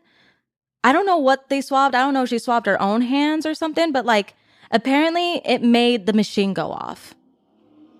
And like in my head, I'm thinking, because like I know that it's supposed to like test for like chemicals and stuff. Right. But obviously like I don't make bombs. So I'm like, oh my God, do I have drugs on me? I don't do drugs, but oh my God, do I have drugs on me? Like I'm freaking out because I'm like, what if, I don't know. I'm all thinking of all these like irrational things because I'm like, what can I possibly have that I forgot, you know? What could I possibly have to be? Just this 45. Just this 40. Oh, no big deal. That's normal, but. Dead serious. When I did armed security, one of my coworkers forgot his fucking revolver in his carry-on. And got caught bringing it through at O'Hare, and it was a fucking thing. Oh, geez. That's scary. But yeah, no, like I had nothing. But like apparently the thing is, I found out later on that their machines are so sensitive that like, you know, they can pick up the littlest traces of things. And you know what they picked up? Glycerin. You know what glycerin is in? Lube? Hand sanitizer. Oh, or lube. Or lube, but hand sanitizer. So I'm like, are you fucking kidding me? You Middle of the made me pandemic. miss my fucking flight because of fucking glycerin? I was pissed. I was fucking pissed. Sorry, I had to like back up from the mic so I don't yell into it, but I was pissed. Because like even the TSA chick that was like checking me, you know, she was very polite, very apologetic, like, because the thing is, she was like, would you like to go into another room? I'm like, nope, check me right here. Like, because I have nothing. Like, God forbid you pull out a fucking joint, okay? Like, I don't know, maybe I forgot it, but like, check me Well, right even here. they pull out a joint, TSA and LAX and Burbank can't do shit about that. Yeah, exactly. But literally, I was just like, I'm all thinking like, did I really like forget like drugs, non-existent drugs in my bag, even though I don't do them? Like, yeah, I like mushrooms every now and then, but I don't even microdose. Like, that's like once in the blue moon type of thing. But yeah, like I was freaking out because I've never been pulled aside like that. Like, yeah, sometimes, you forget like liquids in your bag and they have to pull you to that little thing and check your bag real quick. But I've never been pulled aside personally because I set off the machine because I had space in my fucking pants. And I was like, what the fuck is supposed to be there? I'm fucking 4'11", 100 pounds soaking wet. And I just had a stomach bug that made me fucking lose weight, so I apologize that my pants are a little baggy, you fucking misogynistic prick. Oh, that sucks. Did they at least be like, we'll pay for your... Nope. They didn't pay to get you... They literally heard my name going over the intercom, paging so-and-so needs to get to gate A7. And if you've been to Burbank, you know A7 is at the very fucking end of the fucking terminal. Yep. So I'm like, they're calling my name. And they're just like, yeah, we'll have you out of here in like a couple minutes, no problem. So I'm like, okay. And obviously they're like, she's good. You can let her go. I sprint down the hallway just to get there when they close the doors. And I'm like, are you serious? Like TSA held me up. And they're like, no, sorry, you can't get on. But we can get you another flight from LAX because we have no more coming out of Burbank. So I'm like, fuck me. And they're like, and you're on your own to get to LAX. Yeah, pretty much. That's bullshit. Yeah. That's absolute fucking bullshit. I was pissed. Like, I almost canceled my whole trip because I was so pissed. Understandably so. Because at least, like, if you're going to fuck me like this, you should at least be picking up my Uber down to LAX. Right, but it wasn't until the next fucking day anyways, because there was literally no other flights leaving until the next day. And, like, the one out of Burbank that I was supposed to be on was the only straightaway one. Ugh. Yeah, they royally fucked me. So fuck Burbank TSA and their fucking machines. Even though I definitely still prefer your airport. No Sky Lounge, I prefer LAX. Like, it may be a pain in the dick to get to, but the Delta Lounge is self-serve. Oh, yeah? Uh-huh.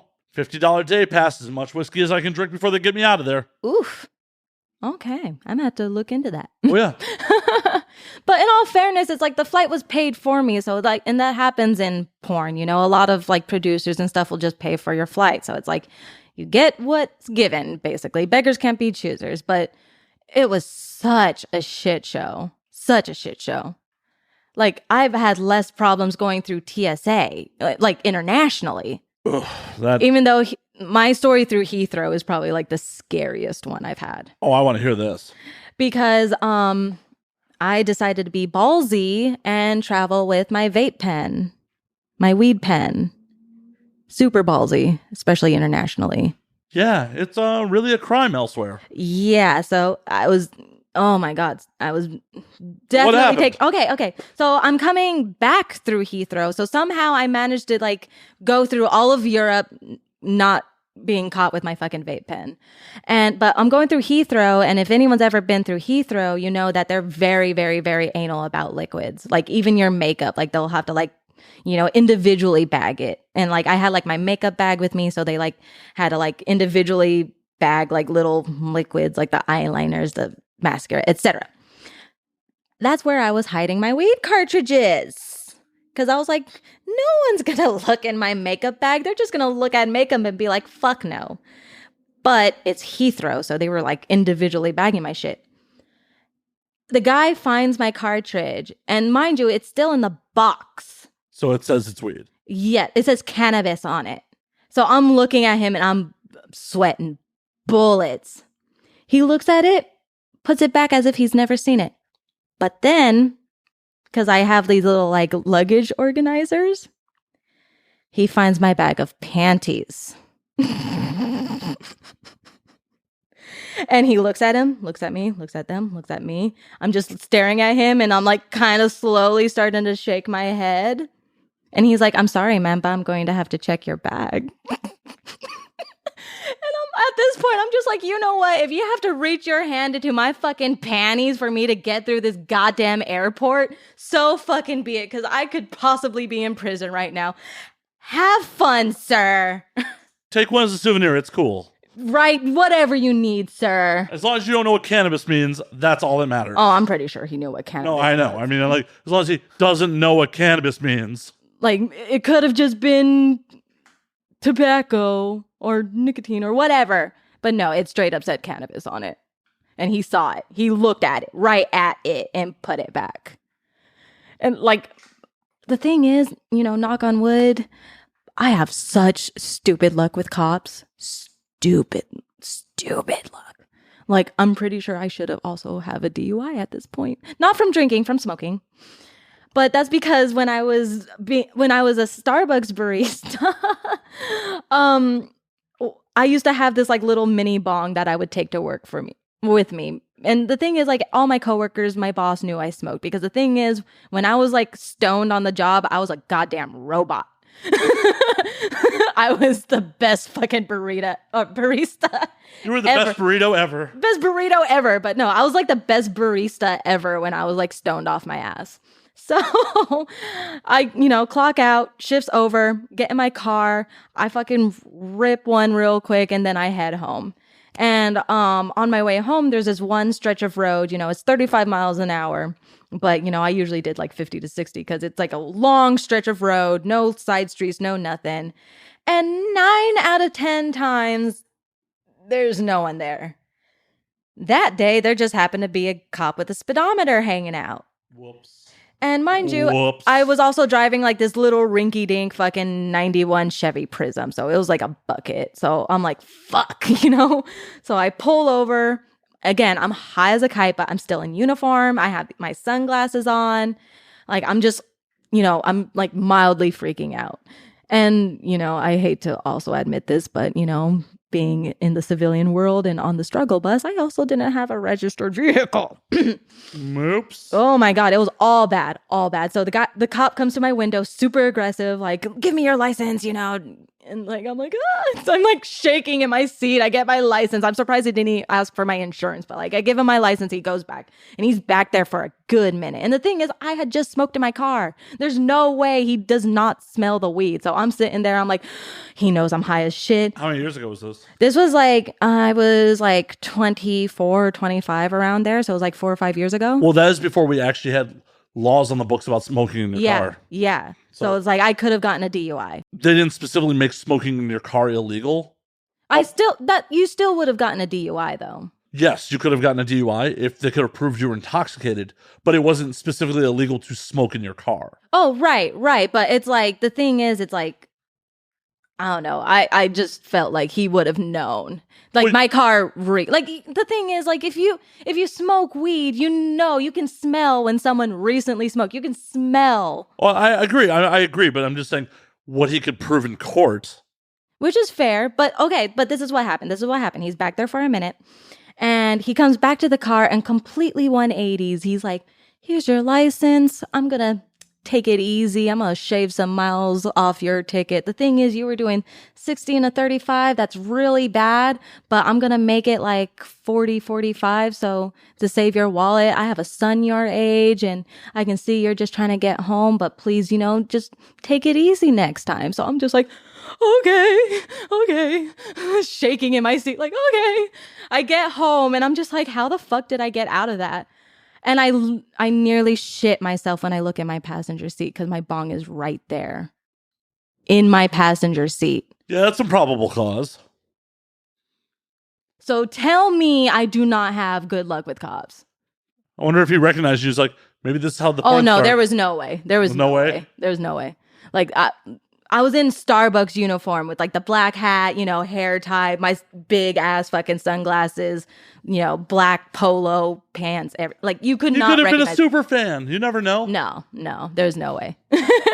Even though I have been pulled over by those cops, which is another story in itself. Oh God. You can't just be like, oh, that's another story anyway. Okay. This story. So like, same car, unregistered, but I had just gotten back into the industry from my break. And I had a bunch of my lingerie in the back seat. And the thing is, it's like, I just know men's looks. I know the looks. So we're exiting off of DeSoto of the 118 in the valley. And there's cops right there, like, posted. Because, like, you only really go south. Like, you don't go anywhere else. You just make a left turn and go on. But I'm there with my girlfriend. Not my girlfriend, but, like, my homegirl. And I see these cops eyeing us, and I was like, I'm about to make this left turn, and they're going to pull us over. Watch. We're about to get pulled over right now. What do you know? Make that left turn. Whoop, whoop. And I'm like, fuck. Because if they're doing their job, we're gonna lose this car. But I'm just like, okay, let's just play it chill. I seen the looks. I know why they pulled us over. And this is how I knew they were full of shit. They come up to the window. You know why I pulled you over? No, officer, I don't. One of your brake lights isn't working. Oh, bullshit. Oh, really? I didn't notice. I'll have to go get that fixed. Can I please see your license? Yeah, here's my license.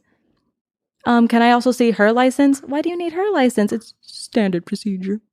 No, it ain't. But he looks in my back seat and he's like, you live in your car? Like a little bit concerned. I was like, oh, no. I do not live in my car. And he was like, what are you doing? And I was like, this is my work stuff. And he was like, what do you do? I'm a model. And he was like, of the Chatsworth kind.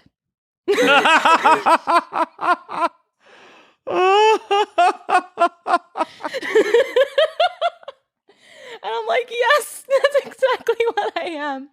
And he looks at my ID and he's like, is this name Googleable? I'm like, no, sir, it's not. We use stage names. And he's like, oh, okay. You asked you what your stage name was? No. Because get this. So, gets our IDs, runs our information. Obviously, we're fine. Lets us go. We get to the mall. And my homegirl, she's just like, before we go in, let me check the backlights real quick. What do you know? They're fine. Right. Like, just to prove our point, like, I knew exactly why we were going to get pulled over. And then later on that evening, she and I both get this message on Snapchat. Hey, remember me? I was one of the cops that pulled you over today. And your proper response is, my premium snap is... Oh my God. I don't even remember what I said. I really don't. It was just, I did make a new fan that day though. Definitely made a new fan. How he found my Snapchat, I have no fucking idea. Wonder if you snapshotted your ID and then did a Google image search of your ID photo. Maybe. That's devious. Well, I don't sound weird now at the moment. No. Like, Slayer, why did that idea immediately come to your head? Like, You're just an evil genius, that's why. Well, and a private investigator for a number of years, so. That too. But yeah, like, I have, like, these random-ass cop stories where it's like, I definitely should have been arrested. Thank goodness I'm not, any cops out there, hey, I like you. Hey, we're all very happy you're not in jail. Me too. Because I would not survive. No, you're tiny. You'd be someone's bitch for sure. And I eat really good pussy. Yeah. They just trade you around like... They would just pass me around like a fucking joint. Yep. Fucking pocket pussy. Pocket pussy eater. Liv Revamped, a.k.a. Pocket Pussy. A.k.a. Pocket Pussy Eater. Well, I'm glad you have not gone to jail. I'm super happy about that. Me too. Hopefully I never go. Knock on wood, Yeah, same here. Like, I've never even, like, spent the night in, like, a drunk tank or anything. Like, I've never been, like, handcuffed. Never been arrested? No. Believe it or not, me neither. Like, there's definitely been times where I should have. I will admit that, wholeheartedly. But I've never been arrested. Oh, yeah. There's plenty of times I should have been arrested, too. Like, I was a delinquent fucking youth. I wasn't a delinquent. I just did dumb shit. Oh, I was a delinquent fucking youth. Like, there was times where, like, one of my friends was a massive shoplifter when we were kids. Like, massive. And I often played lookout for him. And when they opened, like, the first Best Buy, like, where we lived, we thought it was going to be easy fucking pickings. Mm. And, like, we're hanging out in Best Buy, just bumming around. Like, he, cuts the fucking security tags off a couple things, throws them in a bag. Oh, so he's, like, professional. Oh, yeah. No, like, he had a little, like, one-handed razor. He could fucking... Damn. Oh, yeah. We were delinquent fucking kids. And... You know how you got the security guy at the doors at Best Buy? Mm-hmm. Every Best Buy's lit up. Yeah.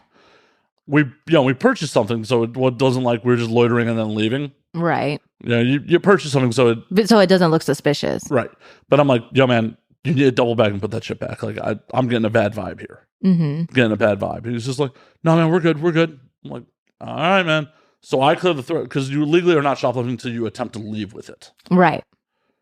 So I go out first.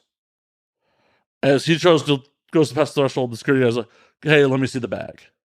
I just bolt. Oh. Like, I was expecting him to be right behind me.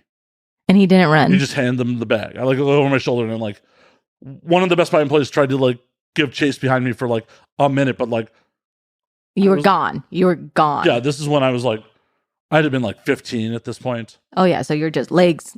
Yeah, like 15, good shape.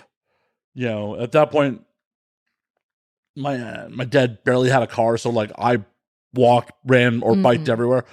Like I was in good fucking shape. I was just fucking gone.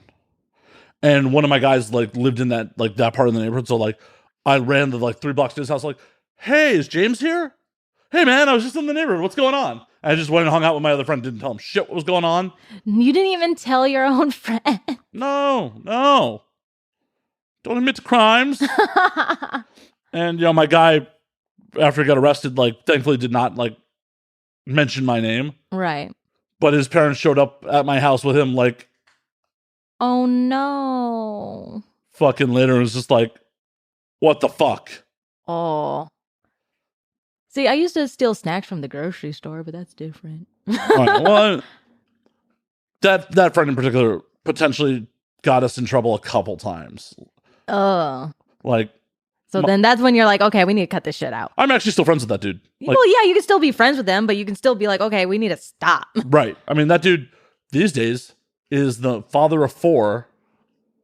He's been married for like over 10 years. That's so funny. It's like, it's always those ones too. Like I have this friend who was like a super slut in high school, and now she has like 2 kids, a boyfriend, and they go to like church school. Yeah. It was like, girl, you were a bigger slut than I was. The fuck? Well, it's crazy. Like once people get some life experience. I mean, I'm not shitting on it. Like obviously it's like, we all grow and mature and change, but it's like, it's just. Yeah, it's just wild to see like how some people don't change. I mean, that's the fact. It's like some people don't change. Honestly, I'm of the opinion that people only really change if they're given a reason that they're forced into it. Like, right. People don't just change. Like if it's successful for them, people stay doing what they're doing. Mm-hmm. I have another former friend who like never really had to accept consequences for anything they did in life because his parents always bailed him out. Oh. And like, I stopped talking to that dude about 10 years ago at this point, but like, even then, in our fucking late 20s, I guess that's late, or early 30s, early 30s was the last time I talked to him. Like, he had fucking like basically ran away from his kids. And his fucking father had cut him a check for $1,000 to pay his credit card bills. That's so shitty. Yeah. And this dude, I'm assuming, is still a piece of shit to this day because he's never had to accept consequences for any of his fucking actions because he just knows, like, my parents will bail me out. Ugh, I hate those kind of people. I hate them. I'm not a fan of them. Obviously, there's a reason I stopped interacting with this person. But it's also the parents' fault. Right.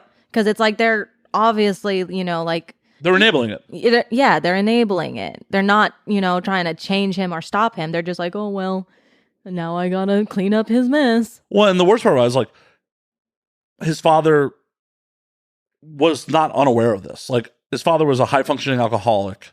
And I very much remember him being, like, because he would drink around us. But he was successful. Like, he was a high-functioning alcoholic. The guy's father was a sports writer for the Trib. Oh, wow. Like, he was actually a successful human being. That's why he could afford to bail out his fucking kid. Mm-hmm. But he just was, like, drunk one night. He's like, do you think I raised a bad person? Like, he just... Oh, poor dad.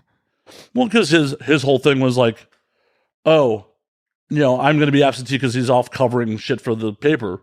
Like, he traveled to fucking sporting events around the country to cover. Oh, so he feels like he wasn't a good enough father. Right. So he would try to make up with that with money to take care of his kid. And it just... That's depressing. And like my mother kind of does that. And honestly, I love my mother so much, but it's like she's one of those people that feels like she has to buy people's affections, unfortunately. And I try to tell her all the time, I'm like, Mom, please stop buying me shit. Like, just stop. I don't need your gifts. Stop. I know you love me. Well, but that also seems to come from, like, we were talking about this at dinner, her father's way of showing affection to people. Yeah, he's not very affectionate, but his affection is through action. Right. It's like, okay, I'm not going to tell you I love you, but I'm just going to, do things that, show that I care. Like, for example, like what I told you about me. Like, even though he was very stern and like strict with me, if he didn't care, he wouldn't have spent thousands of dollars to get my teeth fixed. Right. And it's the problem is with that old school generation where they equate being a good provider with being a good parent or being a good family member. Like, like, I provided for you. What the fuck else do you need? Right. Well, I might need some fucking guidance. Like, or maybe just, some motherly or fatherly affection. Yeah. Make me feel like I'm not this worthless fucking thing that just popped out of you. Like, I'm not just a burden on your wallet. Right. It's wild, like, what kind of people, like, trying to do the right thing can fucking develop out of people, too. And it's not, like, irreversible, but, like, people got to change. Like, my buddy eventually, like, stopped stealing shit, like, and got his shit together and, like, works for UPS. He's been a UPS driver for, like, fucking 10 years. Like, low-key ironic. Yeah. And makes good fucking money and, like, is an honest dude, like, has 4 fucking kids, living a traditionally cleaner life than my ass is. But it's just wild to see, like, as kids, we were latchkey kids. Like, our parents all fucking worked. So we were just unsupervised and, like, we didn't come from money. So it'd be like, yo, I want that. How do we get it? Mm-hmm. Just take it. Yeah, sometimes you just took shit. And, like, I'm just fucking lucky I was never fucking arrested. Yeah, and that's how I definitely feel. Because I'm just like, definitely don't think I deserve to get out of that. But I'm glad I did. Because it's like, yeah, just... sometimes you do gotta have to face the repercussions of your actions. But again, I understand what I did wrong, and I try to repent. Right. And, like, sometimes all you do need is a fucking stern warning, like, oh. And I have many of those. I've had many of those. Like, oh, hey, if I fuck up again, there are real fucking consequences here. Mm-hmm. I don't want to accept those consequences, so I'm not going to do this shit. Yeah, and like I said, I would not survive in jail.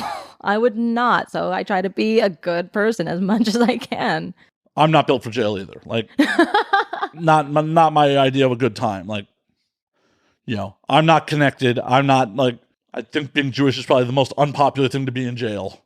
Oh. You're not going to go hang with the white supremacists. No. Oh, no, right? So, let's see. We're not going to hang with the white supremacists. You can't hang out with the Latinos. Right. You can't hang out with the African Americans. Right. So, where does a Jew go in fucking prison? Oh, God. I couldn't even tell you. I mean, I could be completely wrong, but, like... No, I just... No prison for me. I'd rather not. High five on that shit. No. Yes. No prison. No prison. I will stay out here being scummy and sketchy, but no prison. But also, it's like, just look at what happens when you do go to prison or jail. It's so hard to just get a job outside of that. Oh, yeah. No, I mean... It ruins people's lives. Well, the funny thing is, we are probably in the best position to go to prison and still have a career when we get out of it. Because Yeah. entertainment will fucking take you back. Oh, yeah. It just adds on to your brand, unfortunately. I mean, we both definitely know some performers who have done jail time. I know performers that still have warrants out for them. That'd be fucked up if, like, one day instead of Cal Ocean knocking, it's the fucking sheriff's department. Sometimes I wonder about that with some of these girls. I really do. Because I'm just like, wait a minute. You have a warrant out for your arrest in, like, this state right now. And you're here shooting porn. Like, I know someone who was out here in California for months violating their probation. Like, if they would have gotten caught, because they had to fly all the way back home just to, do their court checks and whatever. But they were living in California the entire time. Like, you're leaving a paper trail when you fucking fly. Like, if your PO spent the time 5 minutes to check your social media, be like, that motherfucker's at Disneyland right now. Yeah. And, like, let alone porn. But nope, they're Porn's not illegal, so that... Well, no, but it's like, where did we film it legally? Here. Exactly. Yeah. So, but yeah, like, does porn, but probation ended and they end up going to Mexico. Not living, but, like, They're like, okay, probation's up. Now I can go anywhere in the world. I'm going to Mexico. Well, at least they weren't ballsy enough to leave the country and try to come back on it with a fucking warrant. Oof, right? Ooh. Like, you're on probation because customs doesn't fucking play. Not at all. Like, do you have any fun customs stories? Besides the one with the weed? Well, that's Heathrow. That's not U.S. customs. Oh, U.S. Customs? No. In fact, every time I come back, they're actually a little too friendly. I don't know who those boys are working international TSA when you're returning, but they're horny. Like, they're like, hi, where are you coming from? But you're from here, right? Yeah, you're from LA. Like, like they're so horny. And it's like, bro, I just got off of a fucking 10-hour flight. I am not in the mood. Right. I smell, bro. Like, yeah. I haven't showered since the day before. Like, you don't want me right now. unless that's their fetish. Maybe that's why they're there. They are horny. The only one bad run-in I had was coming back from Tijuana on foot. Oh, that's always bad. I mean, it should have been fucking easy. It should have been. I have global entry. Uh-huh. Like, I should be like, any other time I've entered the U.S., like, I just go to the kiosk. I scan, I walk my ass in. Mm-hmm. So what I was unaware of at the time is when you enter from Canada or Mexico, especially on foot or by car, you got to use your global entry card instead of your passport. Uh-huh. Apparently, you have to activate that fucking thing when you get it. You don't just get in and it's good to go. Okay. I've never even had a global entry card. You should invest in one if you're traveling the world. Well, I mean, I just made an appointment to renew my passport, so I'll probably get that then. Well, yeah, pay the extra $100. Oh, yeah. It's the best because you skip the customs line and just check in a kiosk and then wave a receipt at people as you come. And see, that's nice. But I also use the app on your phone where you can just fucking check in and then walk through. I don't think that was a thing last time I came into the country. Oh, fair enough. Okay. But like global entry literally allows you, like, you don't have to wait in the customs line. Right. You literally walk to the global entry kiosk, scan your fingers, take a picture of you. You say, no. It prints a receipt and you wave the receipt at customs. Oh, okay. See, now there's an app for that. That's what I use. Either way, it also gives you TSA pre-check as part of it. So. Oh, okay. See, that's beneficial. Right. It gives you both. Okay. So I tried to use my global entry card and they're like, this thing's not working. What do you mean? Yeah, this thing's not working. They put me in a detention area. Oh, shit. This is after me haggling with them a little bit about the cigars I brought back. Because, like, Obama had recently just made Cuban cigars legal to bring back into the States. Legal? Yeah. Okay. So when I got there, they're like, what do you got in the bag? I'm like, cigars. They're like, Cubans? I'm like, yep. And they're like, did you just admit that? I'm like, it's legal now. I'm like, Obama says they're cool. That's exactly how I said it. Like, Obama says they're cool. You're not going to argue with Obama. Obama says this shit's cool. They're like, I don't know. I'm like, literally, they just passed a law like you're allowed up to 50 Cuban cigars and 2 liters of Cuban rum into the States at this point. Nice. Like, I know this shit. I know it. And they're like, they're probably counterfeits anyways. It's fine. Like, I did end up buying some counterfeits on that trip, but I did bring back a bunch of legit ones too. Nice. But my TSA card, my global entry card just won't fucking work. So they put me in this detention area and I'm like, guys, I have my passport too. Like, I'm just gonna, like, they held me there for like a fucking hour. And I'm like, I have my passport. It sounds like they were just fucking bored. It was like 3:00 in the morning. Ugh. Like, it was like 3:00 in the morning the day after Christmas. Oh, God. So, it just sounds like they were fucking mad at the world and had to take it out on someone. I mean, they eventually let me go, but they were just like, yeah, it just says your card's invalid.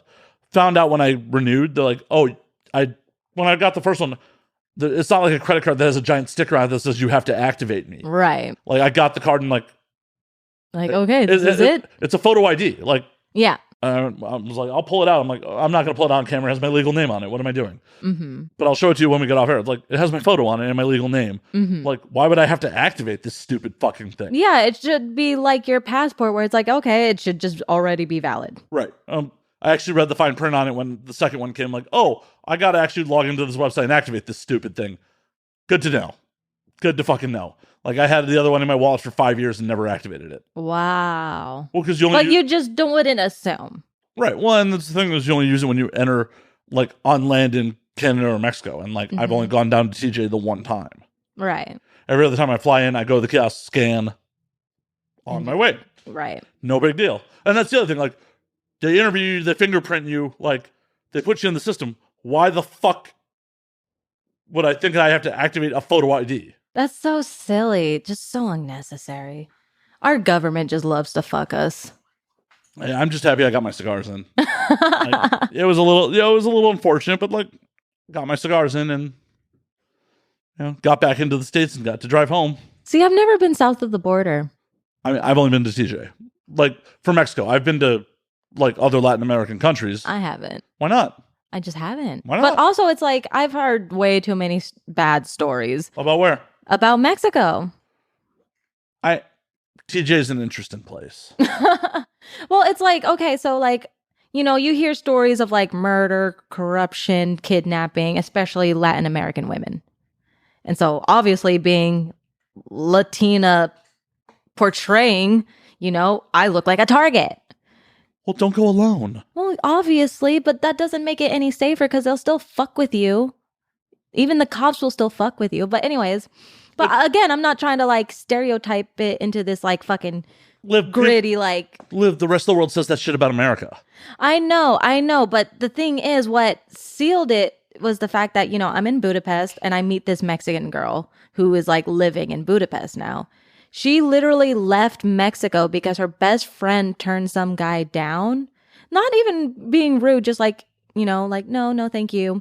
Got gunned down in her own home in front of her family. That's really fucking unfortunate. But that's also... But that was a normal thing that was happening. This is something that this Mexican woman was telling me. Well, why would I not believe that? Oh, I'm not saying it didn't fucking happen. I'm not skeptical of any way, shape, or form.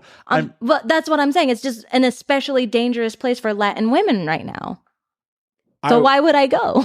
Fair enough. I was just saying that it's anecdotal. Just because it happened to her doesn't mean that it was going to happen to you. I know it wasn't going to happen to me per se, but the chances of it happening are quite higher than they should be. I mean, they're definitely greater than if you don't go to Mexico, but there's still no guarantee that it's going to happen when you go down there.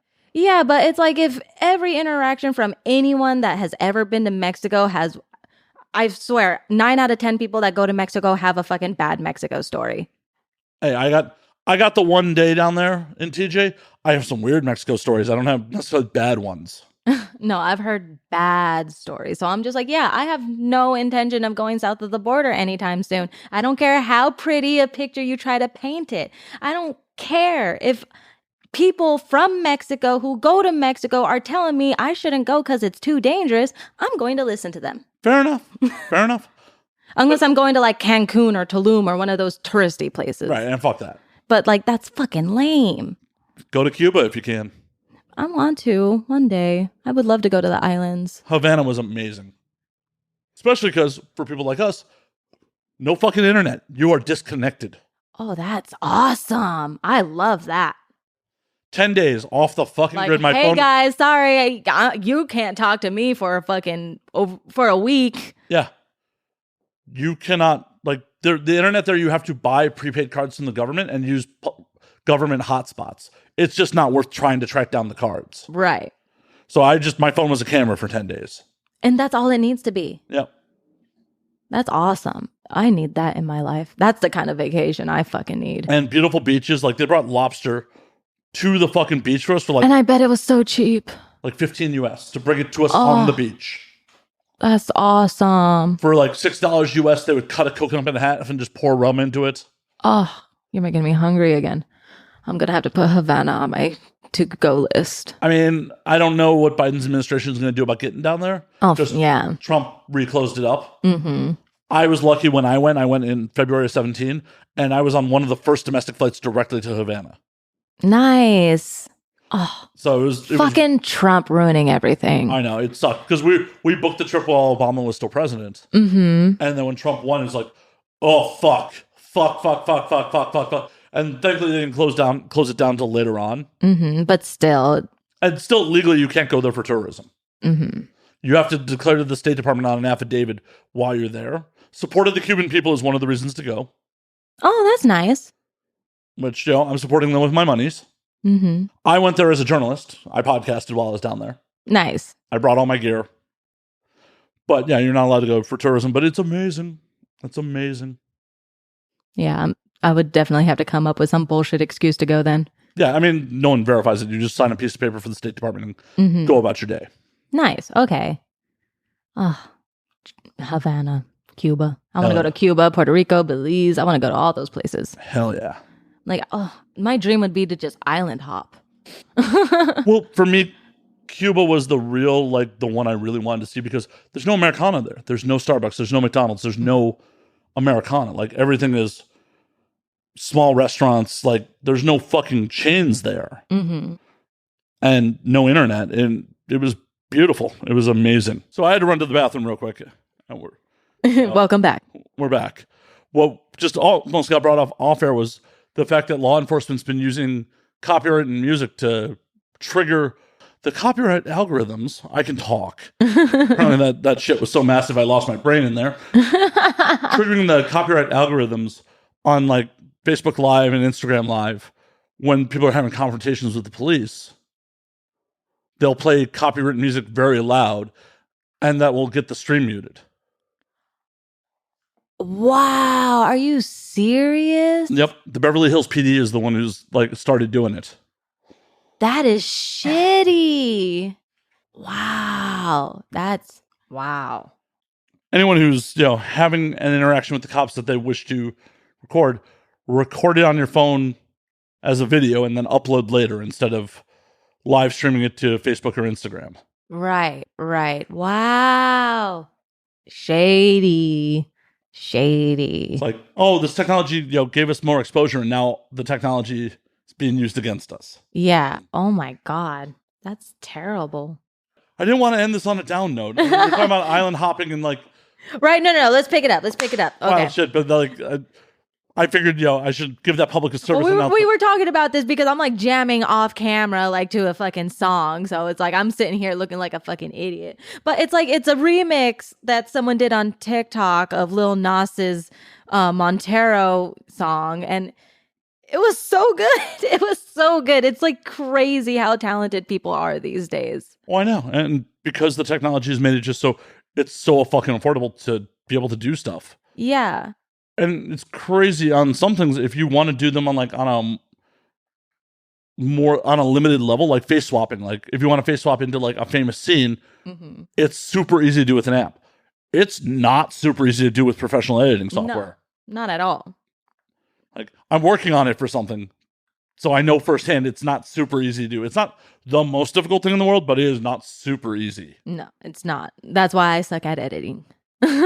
Well, I'm a fairly skilled editor if I say and so myself. even then, it's fucking difficult. Yeah, it's using some high-end software to be able to fully track the face. And I'm watching tutorials on this. I'm even watching the those tutorial. deep fakes and whatever. Well, I'm not even trying to deep fake someone. Yeah. I'm trying to medium fake someone. Got you.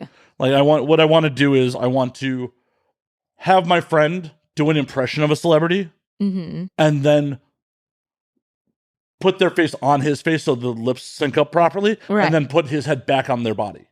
Okay. So it's a medium fake. Okay. Because a deep fake would be actually using real dialogue they use to form the sentences and shit. Right. And that's scary. Those deep fakes are super scary. I'm almost concerned they might fucking run us out of fucking business. It might happen.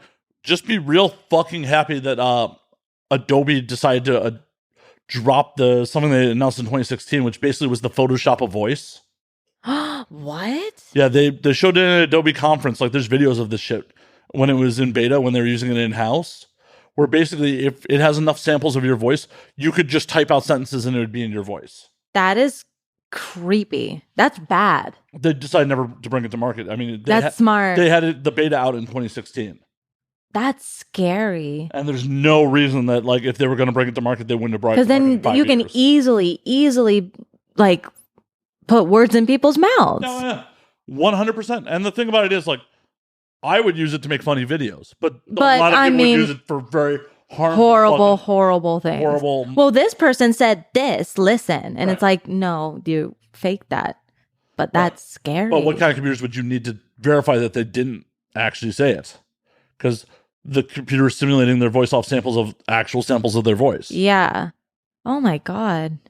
Like, I don't even know what to say after that. Oh my goodness. Yeah, I'll show you the video of it, like when we get off air. Like, yeah. Because I saw that video when it came out in 2016, and for this idea for the video where I'm like, I'm going to end up having my friend impersonate the celebrity for the voice. I'm like, this celebrity has plenty of dialogue like that. You can easily just upload snippets of their fucking. Yeah, but that'd be actually more editing work for me to like make if like I was just doing an audio. Yeah, I could do that. Well, yeah, that's what I mean. But to do it with full video, like, no, it's just more of a pain in the dick to move their mouth than have him do an impression and then slap their face back on his so the mouth moves up and then cut his head off and put it on that celebrity's body with the fake face on it. Right. But I'm like, I could just really use real footage of him if that Adobe software was available to the public. Because I've just been like, I'll just type out what I want the dialogue to say and not have to get a friend of mine in front of a green screen and then do a bunch of post-production work. Yeah. Oh my God. And then I found that Adobe never brought it to the public. Like, thank God. I know. I mean, like on one hand, I'm really thankful for it. On the other hand, like, I'd really want to play with that. Well, I mean, that's kind of how I feel about like the facial recognition software we have. I'm like, we're literally just giving them information of our face. Now they can track us on whatever cameras and fucking. Well, and the best part is like Facebook, we willingly give them when they have those quizzes like, oh, show us your high school like yearbook photo. And then your modern photo. Like, it's helping the algorithm for the facial recognition. Like, that's why I'm glad I don't have any pictures of me, like, pre-porn. Like, even my pictures of me in college are, like, lost. They're gone. You can't even find, like, my real name on the internet anywhere. Like, not on Facebook, because I don't use my real name. I don't use it on Instagram. I don't use my real name for shit. Well, good on you. Like, I love my anonymity. Like, all people need to know is my name is Liv. My mama calls me Liv. That's what you're going to call me. Yeah, 100%. And it's hard to do. Like, it's hard to do. As someone who, like, professionally data mined people for a while, it's hard to actually, like, full on. Like, if you plan to use those services, it's hard to, like, full on anonymity. I did it. I was just like, nope, I'm not going to use my real. I've been like that since MySpace. I was like, I think it's stupid to put my real name on the internet. Because, like, I've always, like, I've said this earlier, like, I have this weird fear of men. So I've always been very, like, cautious about what I, like, put on the internet. And same with, like, what I post or tag when I go out to places. I wait till I'm no longer there so no one tries to track me down and find me. No, it makes perfect sense. Thankfully, Facebook, like, hemmed up some of that shit because it used to be, if you had someone's phone number, you could put it in the search bar and search their profile by their attached fucking phone number. And I wouldn't even add my phone number. Yeah, but you'd be amazed how many people did. I know. Like, part of my job was to do that kind of shit. Like I don't even put, like, my real, like, job or anything. It's just bullshit. Well, yeah, you never want to put your real job. Like, never. But so many people do, and they wonder why they get canceled on the internet left and right. It's like you're literally on the internet with your real name for the world to see, and you don't expect people to track your ass down? Yeah, I mean, I'll admit my legal name's on Facebook, but there are no public profile pictures. Mm-hmm. There's no real identifying information that's public. Mm-hmm. So, yeah, you could find me if you know what my legal name is. You can find my Facebook profile. Cool. You found my Facebook profile. Right. I don't accept friend requests from people I've never met in real life. Period. Same. But I did that just because it's like, I also hate what people post on fucking Facebook. I'm just like, I don't want to see your dumb shit all day. Even if I want to see your dumb shit, like, unless we've had a conversation in real life, there's no reason to add you. Like, first of all, I don't even like Facebook. So it's like, if I'm going to add you, it has to be someone that I've met in person and someone that I probably don't get to talk to on a daily basis. Because there's definitely people that I keep in touch with on Facebook just because they happen to still be on Facebook. Same. And also for me, occasionally I will post stuff that is not suitable for my public personas. Oh, yeah. Like stuff I wish I can post on Twitter. Right. Stuff I wish I could post on Twitter. Things that are like, oh, hey, I'm going to be in Chicago for my dad's funeral. Like, Right, exactly. I'm not going to post Or that. I'm going to come into town and visit for the holidays Right. type thing. Right. That sort of shit is for my personal Facebook. And that's why, like, when I do get porn fans and fans of the show occasionally who manage to figure it out and, I won't even add, like, some of my porn friends that I'm friends with on Facebook. I know, because we're not Facebook friends. I know, but that's because it's like, I'm scared that, like, fans will find your page and then, like, see that you added me and be like, oh, shit, that's Liv. I'm going to add her, too. And it's like, I don't want that. Well, and I'm not offended by it. Like, Oh, no. Yeah. like, if I was, I would have been like, text you, be like, yo, I'm adding you. Because, like, you do pop up as, like, people you may know all the time. Same. But I'm just like, I don't add everyone because I don't want people to start, like, finding my page like that. Yeah. Well, and I think it's just because we have each other's numbers, like Facebook. And that too. It's like, what's the point of messaging me on Facebook when you can send me a text? Exactly. Or even a tweet. Right. Like, I could text you or slide into your DMs or slide into your Instagram DMs or 100 other ways. Like, but it was just, and that's the thing with, like, most people in the industry. Like, I don't even add industry friends unless we're super, super close. Well, or I have some people that I'm not super close with, but it's also people like, hey, I'm going to send you a friend request. This is the name that's going to pop up. It is not my stage name. Like, because I learned a long time ago, like, oh, hey, we were just at a party. Like, oh, add me on Facebook. And then, like, they forget about it. Like, since my stage name is not my real name, there's no picture. They're just like, this is some random fucking porn creeper. Delete or just ignore. I'm like, right. Hey, that was me. Like, oh. Like, my bad. Oh, okay. Add me again. Like, yeah, no big deal. But that's the only reason I feel to have Facebook is just like to not have one social media that is front facing, because everything else is front facing. And people that have followed me or know me in real life, like, my Twitter is full of diarrhea from like 2009, 2010. Like, me bitching about my Joe job, and like, just anytime I get drunk, I basically just start narrating into Twitter. Oh my God, anytime I have fucking panic attacks before a flight, you see my fucking neurotic ass tweets. Right. But, I learned later in life, especially like being more front facing stuff, to not do that shit. Like I'm just not going to post this on Twitter. Like, this is not on brand. Yeah, because there's definitely days where it's like, I'll fucking tweet something, delete, tweet. Like, not even tweet, just like type. You know what? No one's going to like that, delete. Type. You know what? People might be offended by that. Type. People might not get this. Same. And like, I did an eighth of mushrooms on Friday at like 10 o'clock in the morning. And while I'm tripping, I'm like, I am thinking the most profound things. I should tweet this. And I'm like, no, dummy. Not. No, dummy. You're just high. You're having high thoughts.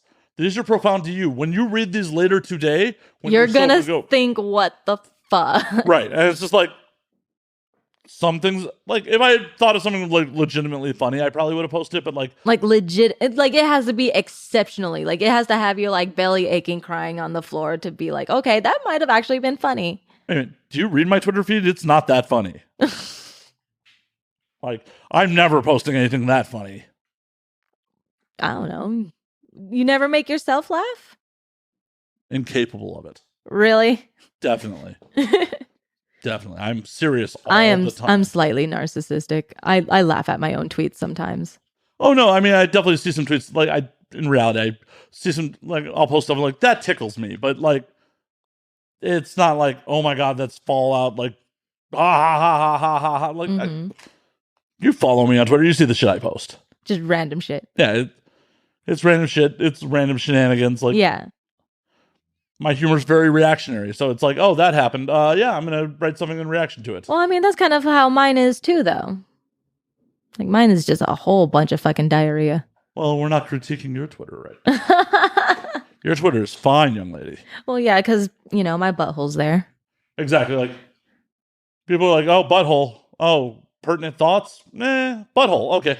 Yeah, that's the only thing that fucking sucks sometimes, because it's like, sometimes I want people to actually read what I'm typing, and it's just like, they're not gonna read it unless I fucking show my tits. Well, and that's part of the point of having people on this show, is like, you get to talk about stuff that is not just your tits and your butthole. Right. Even though sometimes they are fun to talk about. Well, yeah, I mean, sex is all part of real life, so like, no one's thinking you're abstinent, like, off screen. Right. Even though it's questionable.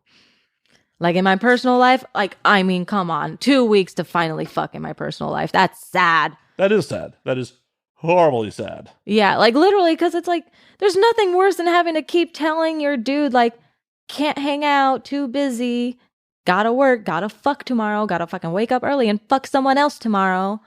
And it's like, bless his goddamn heart for dealing with it. But at least it's a dude that there's a light at the end of the tunnel. It'd be even worse if I don't even have time to meet a new dude.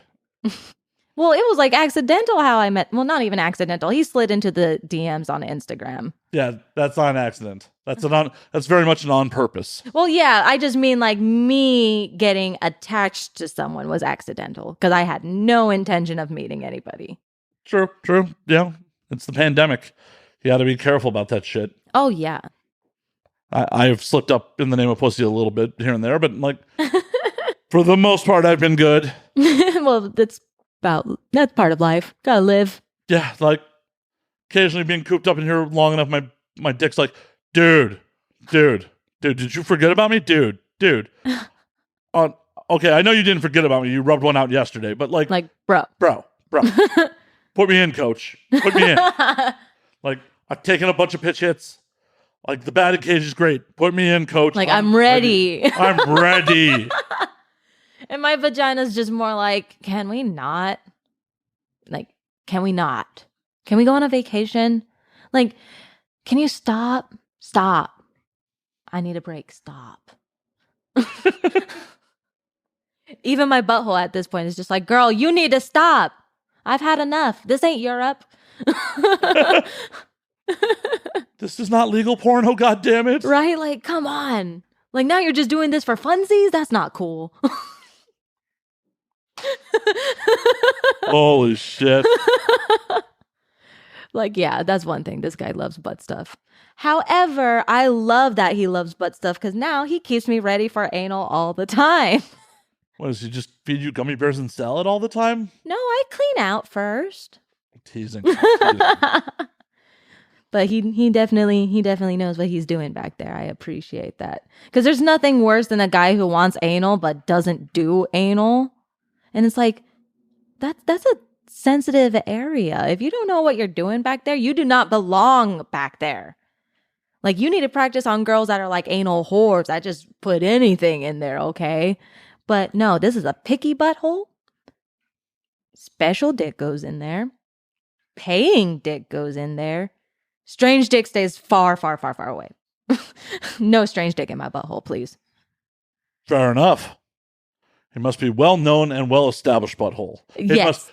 That dick must have credentials. Exactly. It's like trying to get into a government facility. You got to show your badge. You got to swipe your badge. You got to, show the fingerprints. Mm-hmm. They got to take a photo of you. If you look at each and every one of my anal scenes, you'll notice they're only with veteran performers. Don't you dare throw me some little boy to do an anal scene. I will kill him. And once again, we don't want Liv going to jail. No, I won't survive. No. But on that note, Liv, we're going to call last call on this motherfucker. It's always fun. We should not wait years again to have you on. I know. My vagina is screaming for a break too, so. Fair enough. I don't know why your vagina is screaming for a break for doing this show, but don't know. I didn't involve your vagina in this. Oh, she's always involved. Fair enough. But before we got here, where can they find you on the things? Where can they spend that money on you? You can definitely subscribe to my OnlyFans, and I made it simple. Just go to livrevamped.com. Remember, that is past tense revamped, not current. And if you want to follow me on Twitter at Liv Revamped. Made it easy now that my old one was suspended for no fucking reason. And then if you want to follow me on Instagram, you can follow me at Bishsback, BISH_IZBAK. Not confusing at all. Not at all. Hell yeah. It's always a pleasure.